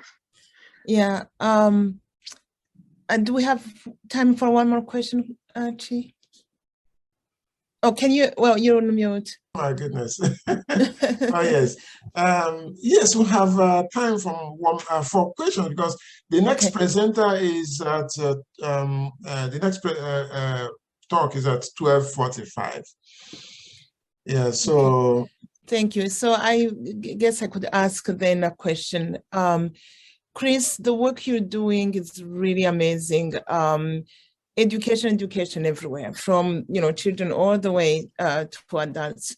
But it's almost like we have to create a curriculum for every situation, for every context. It's almost like we can have, you know, you can say this is general education, let's go, right? It's almost like you have to apply for every context you go to. And I'd like to hear more of what's happening in Rwanda and Congo. And the reason why I say this, Burundi is dealing with, you know, we now 50 years, you know, this year, it's our 50th anniversary of the 1972 genocide in Burundi. So for the first time, people are talking, are sharing their testimonies about what they lived in 1972. 50 years later, right? So trying to remember and sharing. But that has to go into, eventually to go into the curriculum, right? And the way it's going to be packaged is going to be different from the way it will be packaged in Rwanda, even if we have a similar histories. And will be different from the way it will be packaged in Congo. But here is where I feel the commonality is. I'll go back to your point and Chris's point, Cristoforo. If we can train the general population, and I like that your program involves facilitators, local facilitators. That's wonderful, right? But when we think about it, the bottom line here, and I can talk about Rwanda and Burundi especially, and many parts, many Bantu language speaking countries, we have the Ubuntu concept, way of life that's embedded in what we do. Right? So in the villages, in the communities, they already know how to resolve their conflicts, right? Yes, something happened and that was broken, but it wasn't a glass shattered. It was a link, like a long moment when they picked up machetes to kill each other, right? So the training is important, especially with the Professor Mamdani talking about the recurrence, because there's a sense of revenge and so on. But how about the elite? I'd like to bring you back to the elite, to the powerful ones, the power elite. How do we train? I feel like until they are trained, they are the ones who kind of forgo the Ubuntu and went into this competition and the fear mongering, and they are the ones who trained the militias. They are the ones who trained, right? So they are the ones who, as Mamdani said earlier, who really got the perpetrators to do what they did, right? So they were the minds, the masterminds of the genocides and so on. So the Ubuntu already is there. It's almost like tapping into it, and it goes back. And you visit and you see that they do it. They welcome genocidaires back into their societies, right? So it's there. But what do we do with the power elite? I'll stop here. Just to add on you, it's literally because it's just igniting. The existing part, the wisdom, the grassroots part is really amazing and that is why I intentionally use the word colonialism and its impact, right, early on in my question. And honestly, when I reflect on the division between the Francophone and the Anglophones, I honestly feel like they are the elitists, because the majority of the people, the Cameroonians, their native language is different. It's not French or English. You really have to go to school to learn those languages. And from that perspective, people who go to school are the one that has the most privilege, right? And wouldn't it, yeah, so that demarcation, that differentiation or that grouping is what I think I'm hooked into, and I'm having a hard time to swallow, because my research is Indigenous knowledge and Indigenous frameworks. So yeah, definitely, how do we bring the Indigenous framework up, and how do we talk about the impact of colonialism in this division, just to enlighten the elitists and bring them back to the roots, right? Include the Ubuntu that Professor Interregeza talked about. And I'll stop this here because I could, yeah. I'm not sure I have a really robust response. I certainly would agree with what you're saying, and something that we in this current manuscript that we're working on covers 10 cases of peace education. Many of our authors identify some of these Indigenous or really deeply historical traditions that can be tapped into to help support peace education. And in some cases that's successful, in others it's not. But it is a fundamental issue, and can help create that I guess sort of a cultural thread, right, that can be tapped into. Yeah, I'm not sure I have much else to say. I mean, I agree with all that you're saying. Ginny, your question about again, going back to these power dynamics, and almost going back to what Sharon said about those beneficiaries of power, right? How do you grapple with that? And certainly, whilst I've come here today to talk to you about peace education as a form of genocide prevention, it cannot sort of exist as a standalone piece. It has to coexist with other elements of integration and reconciliation that make our sort of power elites more accountable for creating this kind of social change. And it's really interesting, you mentioned it briefly, like to take in the round, right, to go from Congo to Rwanda to Burundi, and to see, it'd be hard to compare the three of them because they're in three very, very different places, politically, in terms of peace education and, broader reconciliation.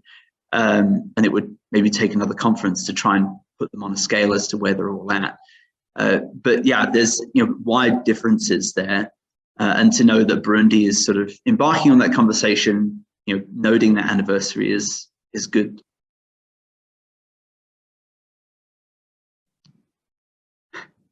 I think Sharon has a question, but while she's getting ready to ask her question, I think there's one a reaction she posted when Janine was talking about Ubuntu, and the reaction is why that the Ubuntu initiative must be led must not be led by for outsiders. So I'm wondering why not? So why not? So why?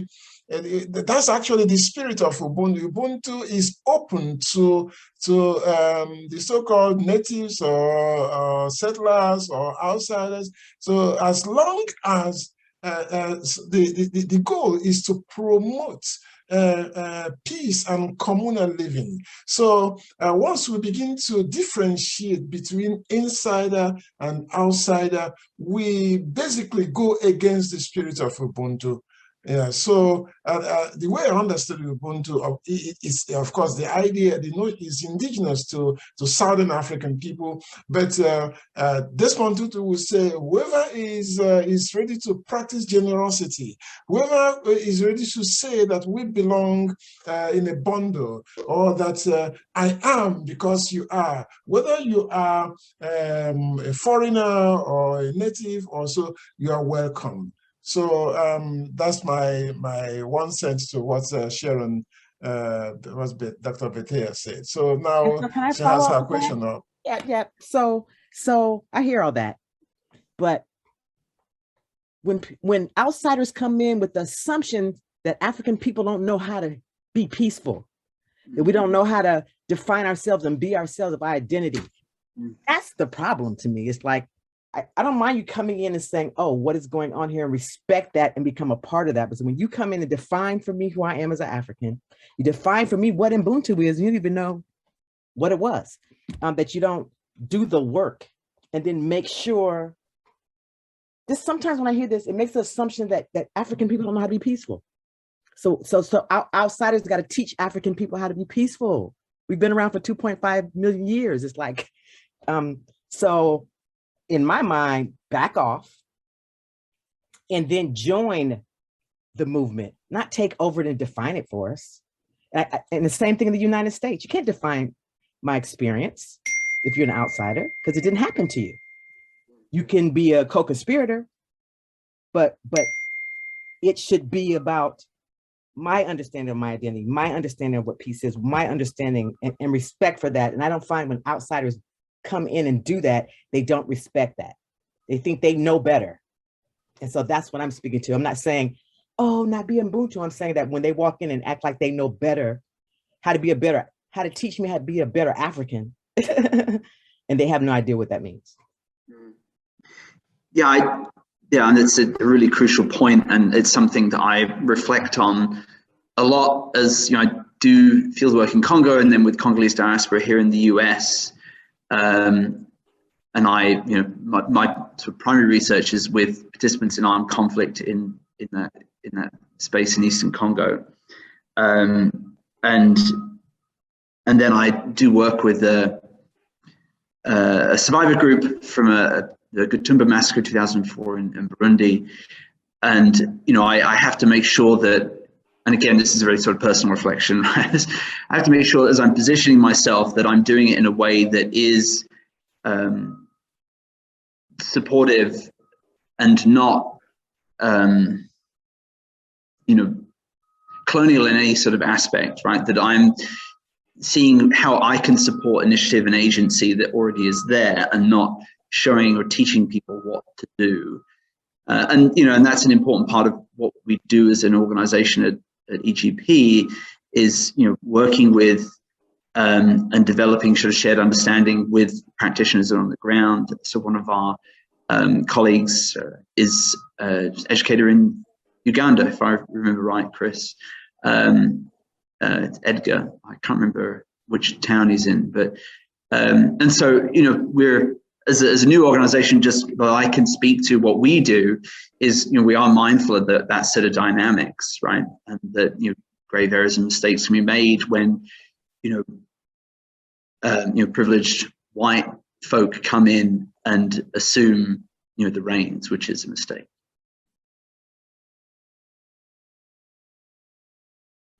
And Sharon, you added in. Certainly, yeah. I wonder if you could, I'm sorry, I wonder if you could share some of your experiences picking up like a bottom-up approach where you went and you used what existed in terms of practices. What did the local practices, that you found were useful? I'll give you an example. Severine of Otesen, when observed people in Ijwi and how they really formed, like protect their own communities. This is in the DRC. And they were able to be their own, the way they understood peace without, so basically, if you're going to help, you go and listen and watch what they are doing, right? And I think that's what we are all trying to put here, to express here. So do you have any experience with that kind of approach where there were some useful tools that existed in the peace education program relied on? Yeah, thanks, Ginny. It's a good question. That's something we're looking to do, in short, right? It's being a newer organization.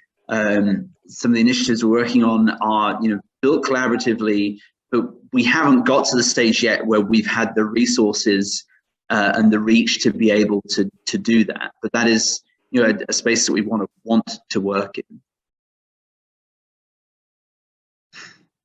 So it's a bit disappointing, I'm sure, right? But it's where we want to be. Exactly. We're all learning. That's good. I'm glad you're all taking all of that into consideration. Thank you.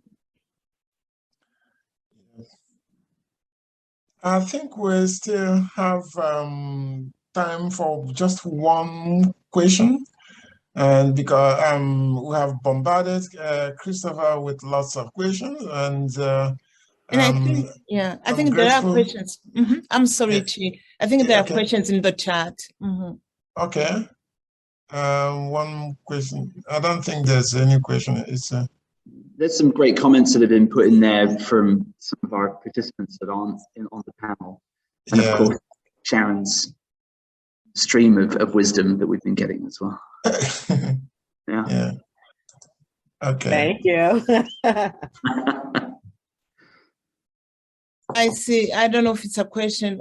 Journalist Aneta says, "What do you think of Western civilization?" Gandhi, I think. Oh, okay. It's just one of those insightful comments. Right. And Gabriel says, "Thank you, and I do too." Okay, I see. We have a concept. Okay. Yeah.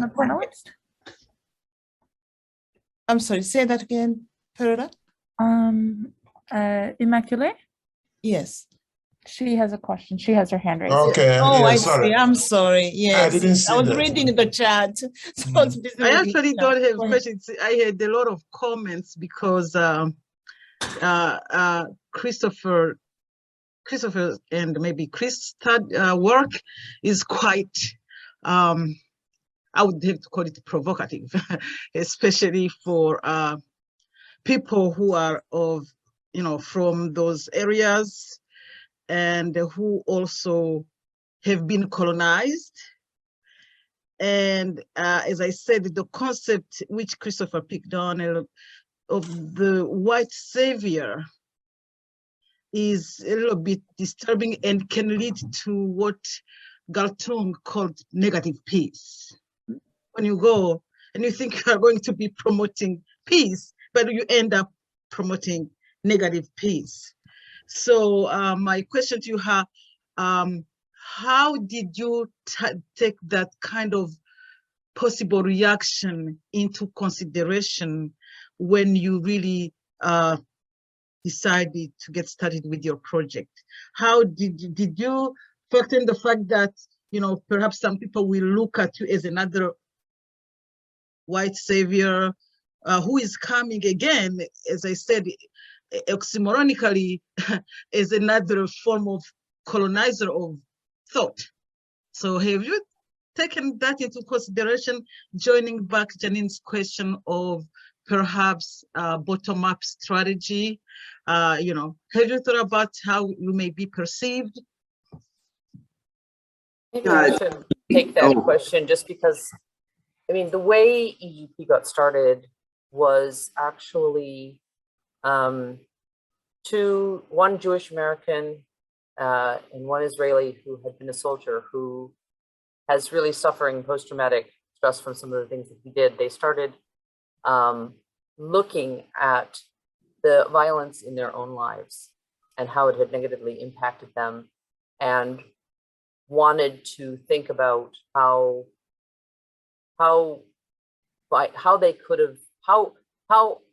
educating about peace in their own lives might have made a difference. So that's where it began. And the first project that EGP did was to bring together The idea initially was to bring together classrooms of children, kind of before the pandemic when we weren't all on Zoom.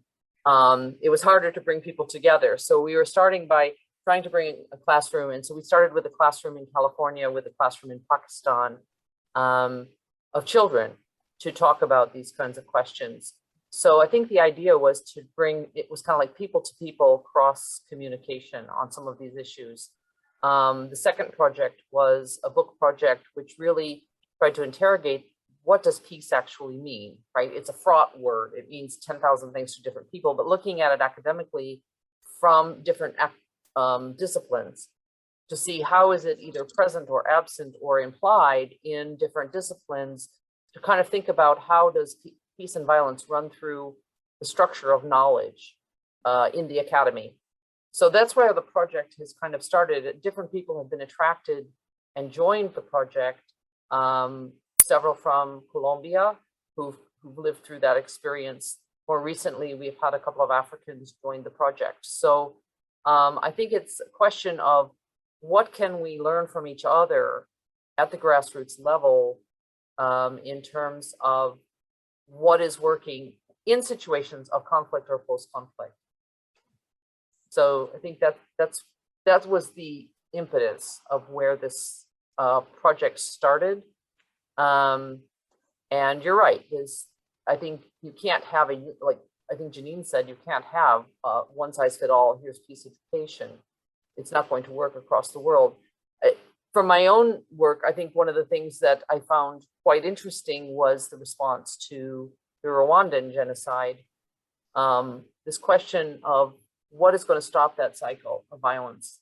There was a huge debate, right, in the country about, and initially the move was toward, let's teach Rwandans critical thinking skills. That's what's going to prevent encouraging that from a young age on up, to prevent their susceptibility to manipulative power actors. That's not the direction that Rwanda decided to go. They focused on an identity. Let's construct a we are all Rwandans identity. That's what the state has chosen as the way to try and break that cycle. Now, was that the right choice or not? So I think as we think about education, I think it does come down to this question of state power enrolled in education, and that question of what is it that children, especially, what helps them be part of breaking those cycles? When power actors, whether it's here in the United States, like our own crazy people, I mean, propaganda is increasingly powerful, right? I mean, we can have videos now that we can't even tell if they're manipulated or not. So as we are trying to live in a world where propaganda is increasingly the tool of the powerful and it's increasingly effective, how do we help each other withstand that when it is not in the interest of the mass of people? What can we learn from different communities who are struggling with that question? Okay, so thank you very much, Dr. Tofolo. And I think we are running out of time. So I don't know, perhaps in the end, we all could just put together our own our ideas. So we'd like to invite Regina Apollos to present her own, to do her presentation in the next 30 minutes. Hi, everyone. Hello.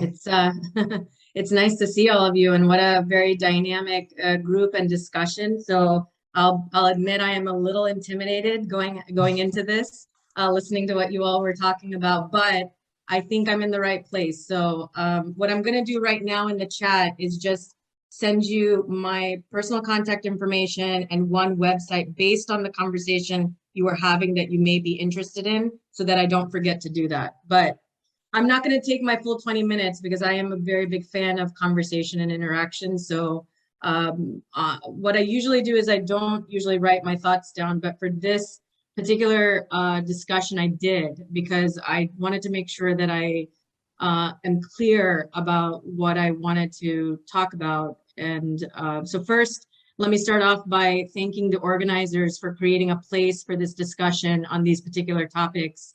And I hope to see more of these programs take place, particularly as it relates to Africa, because I do not think it is explored enough in the context of genocide studies. My interest in Uganda started off with the question involving the Asian expulsions and citizenship issues, which is often accredited or given credit to Idi Amin. And as you all are aware, the issue of expulsion and revocation of citizenship are common throughout the world today. And in some cases, these issues are directly linked to policies which further genocide that is already ongoing. The most notable example that comes to mind are the Rohingya people of Burma, who are punished and their citizenship has been revoked, but it is an ongoing policy of genocide. I was curious to see if that same situation was true in Uganda regarding the expulsions, and I was not able to find strong parallels between that situation and genocide. However, in the course of my examination, what I did learn is that there were likely genocides, but not related to this particular issue in Uganda. So this is what prompted me to want to bring this discussion to this particular forum.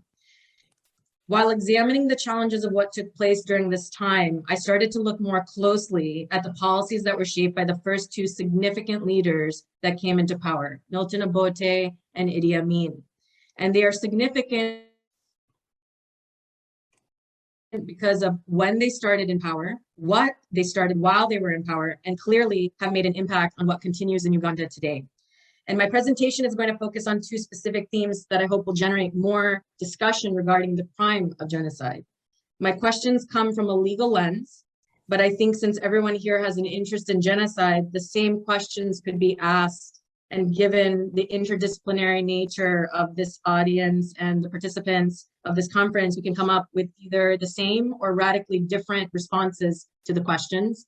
But I do think we can all agree that we will not find the answers today or tomorrow, but it will have to keep going. So I use Uganda as the example here because I know that there are some unique factors under Milton Obote and Idi Amin. I do want to make it clear that under both leaders, whether it was Obote Part 1 or Part 2 or Amin, it is clear that crimes against humanity was perpetrated, and I consider this to be just as significant as any claims of genocide. This is, of course, a new undercurrent that is beginning to surface in some circles in the international community, which is whether the crime of genocide should even exist. Uganda, like many former colonies throughout the world, had a political landscape that was shaped by colonial policies that pitted different ethnic groups against each other. These divisions may or may not have existed before colonization. It may be unpopular to say this, but I'm not of the belief that everyone in the world was dancing on the streets together before the colonizers showed up.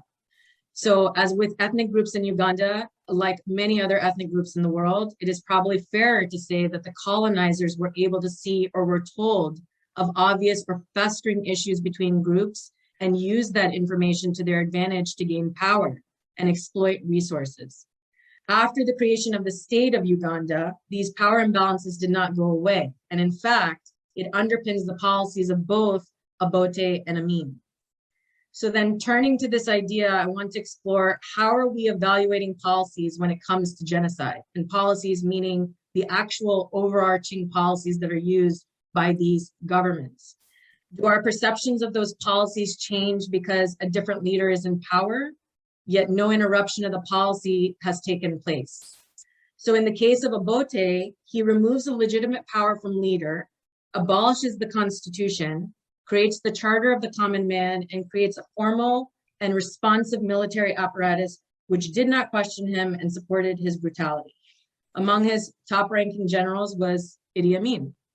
And policies targeting ethnic groups were on the books under Obote. Obote was the initiator of the Asian expulsion policy. Both times when he came to power, he violently targeted Baganda peoples who once had power in Uganda. There were other groups on his hit list, and the violence perpetrated against these specific ethnic groups furthered the destruction of a group. He attempted to protect himself by putting more people in his military that were from his area, the Lengi and the Akole peoples, And under his second round in power, he targeted the West Nile communities where Amin himself had come from. During Obote's first bite at the apple, Idi Amin was successful in his coup attempt and removes Obote from power.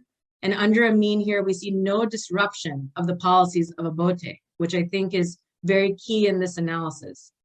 As a matter of fact, it is hard to find literature that indicates Amin reversed and shifted major policies from Obote. It appears that Idi Amin streamlined the military apparatus so that he would gain more power. He was the person credited for the physical expulsion of the Asians from Uganda. He was also responsible for the expulsion of different religious groups, which later Obote, during his second go-around, continued to do the same. So with regards to the ethnic groups, although Amin gained favor with Uganda in order to preserve his power, he continued the policy of killing off potential enemies from opposing ethnic groups. He began brutal massacres in the military barracks, main targets being the Langi and the Akolai peoples. And I have noted that these massacres are never classified in genocide as genocide in scholarships, but it classified as internal military violence or dismissed as just, problems that happen because of power. But this is a useful place to remind everyone that motive is not an element in the crime of genocide.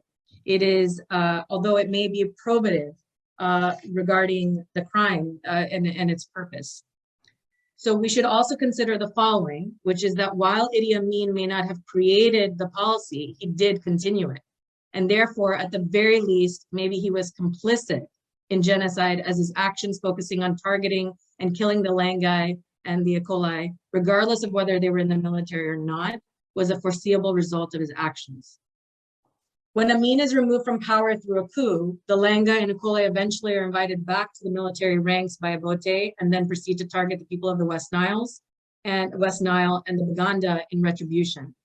There is no indication that any of these agents were free to make their own decisions. It is clear that the leadership, whether Obote or Amin, allowed this to happen with complete impunity. A second theme I want to take up briefly is how propaganda played a part in characterizing the actions of Idi Amin.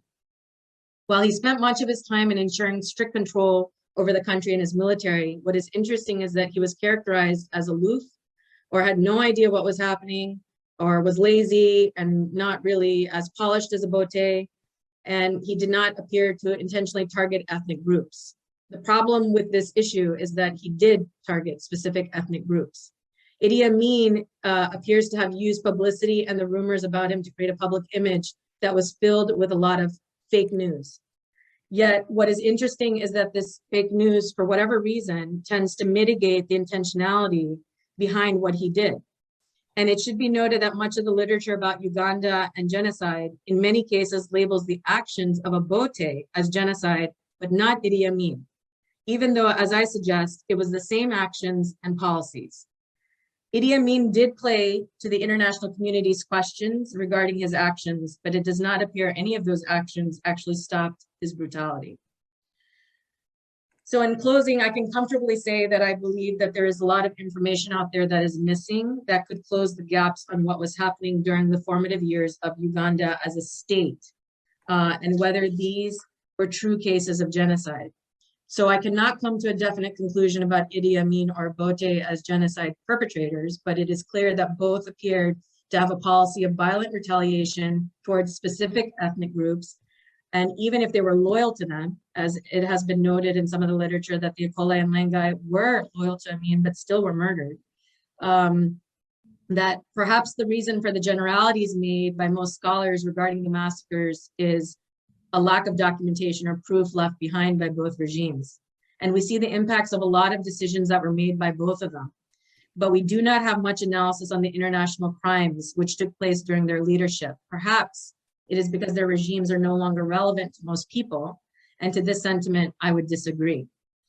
Uganda became a party to the Genocide Convention in 1995. It was one of the first of 60 states to become a party to the Rome Statute of the International Criminal Court.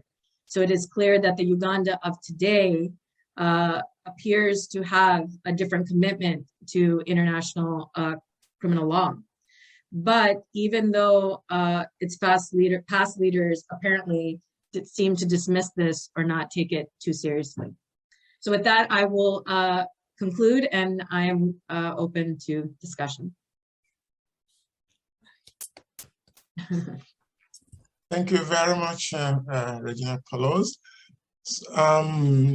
We have now time for questions, and she has indicated that she actually prefers discussions to just reading or just lecturing, which I also love. So she's inviting response to her presentation. So I did not quite, let me begin by asking you for more clarification. I did not quite understand the difference you made between Obote's violence and that of Idi Amin. So why was Obote's, Milton Obote's, why was it declared genocide, and whereas that of Idi Amin was not? I did not quite get it. So, and that's a great question, because I didn't get it either when I was looking at this literature. I was really having a hard time trying to understand why it is that one leader was constantly pointed at, especially during Obote's second time in power. It's when a lot of people use the genocide card to label his actions. But Idi Amin does not have that. And I just, there was a book called Idi Amin that just came out during the pandemic by an anthropologist, and he didn't want to come to that conclusion. As a matter of fact, he kept kind of saying that, well, no, he didn't really mean for any of that to happen, but that doesn't really line up, because there was no change in any of the policies ever. So Idi Amin really just continued, or made it probably more specific than what Obote had started with, and he continued a lot of those things. So I think that's for me, that's the question of the hour. Why is it that one gets the label and the other doesn't? And I'm not sure why. And sometimes I wonder if it's because a lot of the literature indicates that the public preferred Idi Amin over Obote, but that has nothing to do with genocide. Whether the public likes you more than another leader is irrelevant, right? So. Good. Sharon Bethia has her hands up now. I just have a question, and I in no way even begin to be an expert in Idi Amin, but I guess I have questions. It's like we kind of know, like I kind of put in the comment earlier that America is one of the biggest perpetrators of mass manipulation. So we're very manipulated about what goes on in other countries. So I only know what I know from that in the books I have been connected to, but trying to understand who he was as a man, his time in the British Army, and in Kenya and other parts, and how even his childhood, because I guess when we think about some of the atrocities that happen in on the continent, and again, that sticks in my head around who the beneficiaries are. And then you talk about these leaders that are put in place that continue these acts of genocide that actually is a long process. It's not just one day we get up like they do in America. We woke up one day in the news and it was happening. And so trying to understand that kind of trajectory, how even Obote and Idi Amin even got there. I don't know if I'm making sense, but just trying to even understand it all. Like, again, sometimes the literature sounds like, and I don't even like the word victim, but I'll use it just, let's blame the victim for what happened. And then we excuse the actual architects of it all. If that makes sense. So if I'm understanding your question correctly, I guess how I would answer that is, I think, because I did try to understand Idi Amin as a person, because I think there is a lot of mythology around him as a person. And I think that a lot of that is based on just people really having this, was he a cannibal? Was he, it's also all this kind of creation of an archetype of a person that he wasn't really any of those things. He was a person who strategically was trying to keep power because he wanted power. And I think Obote was the same, because Obote was actually put there by the British after they left, and but the Baganda king was the one that became the leader. Obote didn't like him, so he got rid of them, and so this is how we go. And the trajectory of the Ugandan leadership has always been connected to these guys. I mean, every one of them is connected to each other, and every one of them is a protege of the other, which is interesting, right? So to understand them, I think each of them has a different motive for what they do, but the policy, though, and that's really my focus, is that as they've had power, why is it that they kept the policies the same? What is it in it for them? And I know Idi Amin struggled.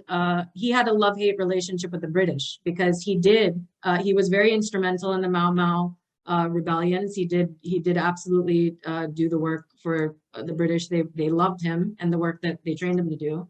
But then when he comes to power, he doesn't like them, and he's trying to court all these relationships. So I did take that into account because I think it's important for us to understand who we're talking about when I wrote this.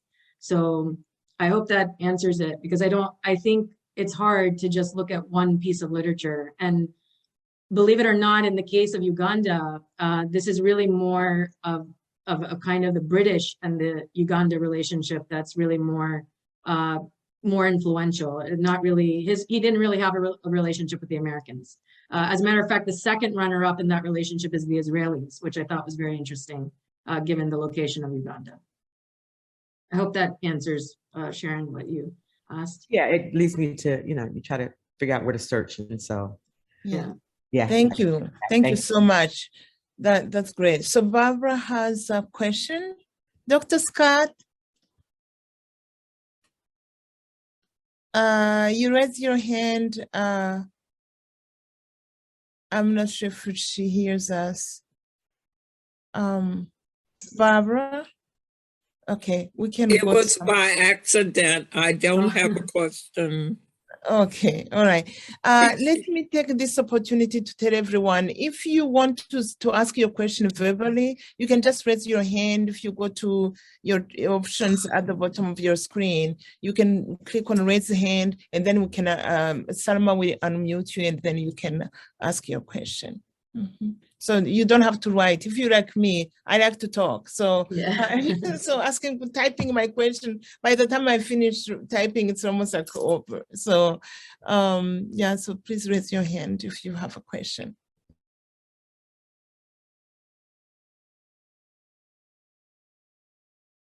So, since while we wait for other people to formulate their questions, Regina, I'm interested again in the impact of these leaders.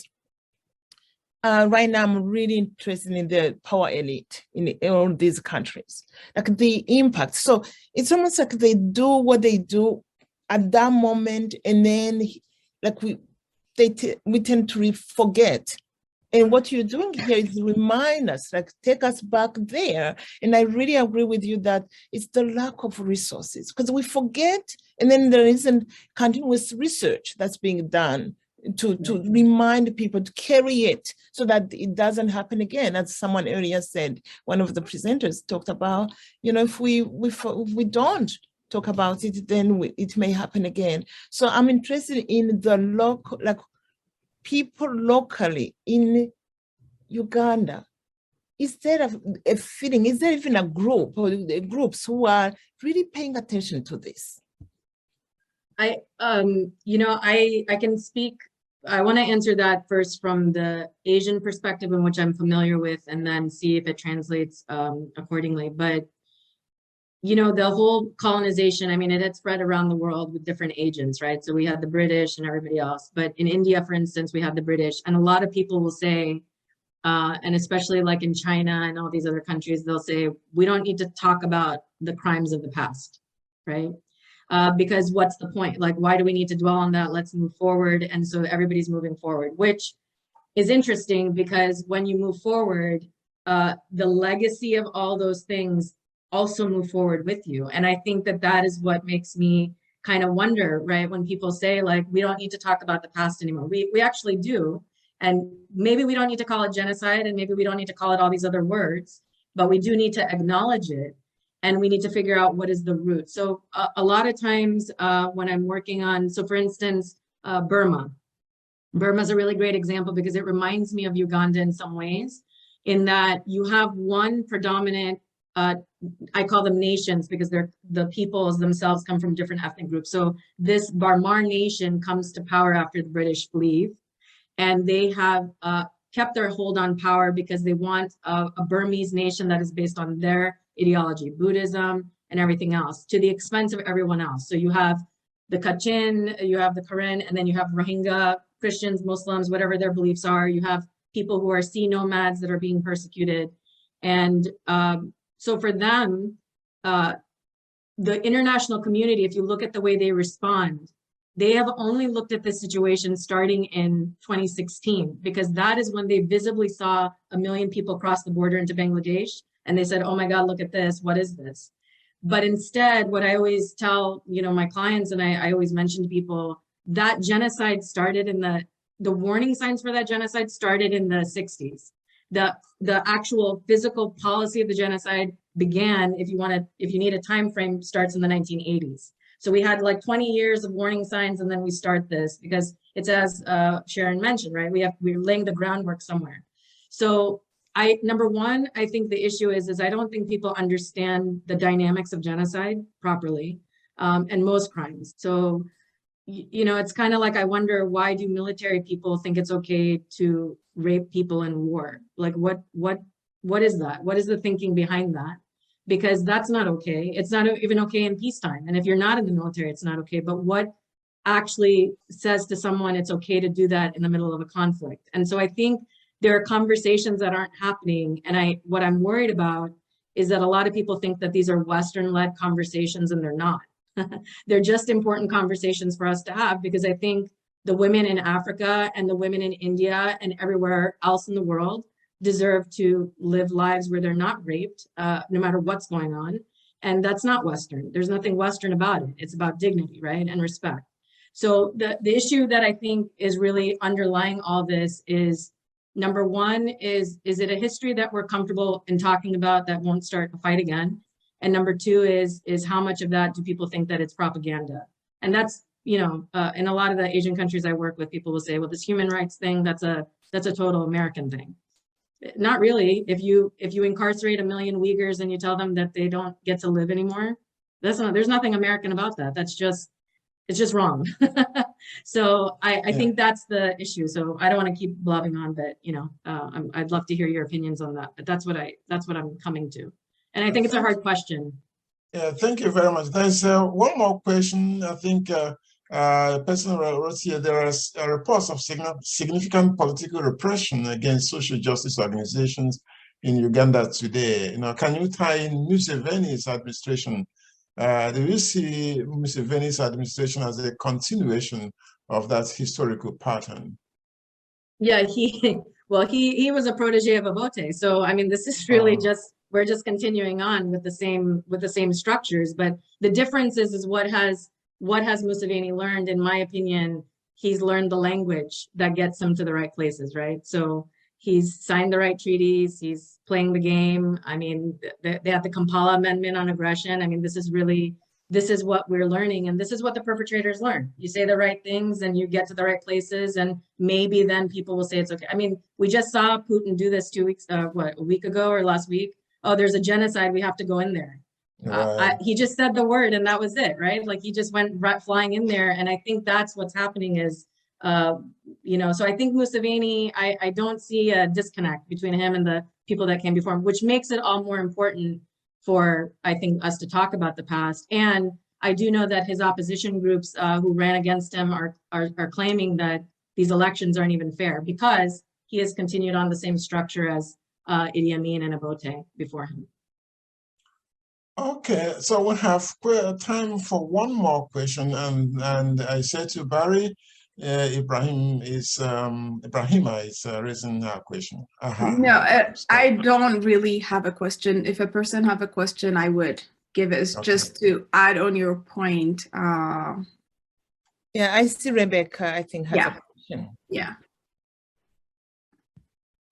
Okay. Yeah, so I think Rebecca has a question here. Rebecca? Yes, I can read it. How do we separate this Western ideology of human rights from basic level understanding of right and wrong and human dignity? Yeah, so I was just actually going to respond in writing to that because I wasn't sure if we were going to get. So what I will say is this: I believe, and I could be wrong, I'm not an anthropologist, but I'm almost positive in every culture in the world, there's a concept of dignity that exists and a concept of respect. And I think the way to de-Westernize this idea is to use those concepts in those cultures and promote that. And that is exactly what I had mentioned in the chat before about the Congress of Nations and States, because that's what that movement does, is it brings the nations from around the world to sit on equal footing with the states to say, okay, you want to address climate change? Well, we have the way we do it, and you need to listen to us because you're on our territories doing this nonsense that you're doing. So we got to all be part of the conversation. So I think that's what I would think would be the way to move that forward, because I don't think there's any culture in the world that doesn't have those ideas. Whether or not it's a literal translation is a different story, but it's the same thing. On human rights is dignity, respect, and then I'm sure in every culture as well, there's a concept of justice. And sometimes I think we have to promote that instead of using the colloquial terms that we're using, which is why people think it's a Western thing. Wonderful. Yeah, I'm so glad and delighted that about your this year latest comment, because that's it echoes what I articulated in my most recent book on human rights. So where I basically argued that it's human rights is a human thing. It's in every culture, So the West articulated it in their own way, but there's this respect for dignity in every culture, and we cannot just outsource this respect for individuals that exist in our culture to the West. Yeah, so I love how you articulated it. Thank you very much. So it looks like we have run out of time, and I thank Regina Palos for this wonderful presentation that takes us back to our core issue of how to protect this animal called a human being. So, and how to prevent arbitrary killing of people. So thank you very much, and I thank all of you for this wonderful day. It's been rich in ideas, in conversation, in practice of Ubuntu, and every other thing you want to add to it. So in my own position as the MC of this of today's session, I thank you from my heart, and hope that you come back tomorrow for another promisingly beautiful session. Thank you very much. Thank you, everyone. Thank this you, was everyone. wonderful. We learned a lot. Thank you. Thank you. And See I you also tomorrow. want to say really thank you for the presenters for accommodating our hiccups. I really appreciate you. It was last minute, but you rolled with us. So I appreciate that. Yeah. Thank you. Thank you. All right. Thank you.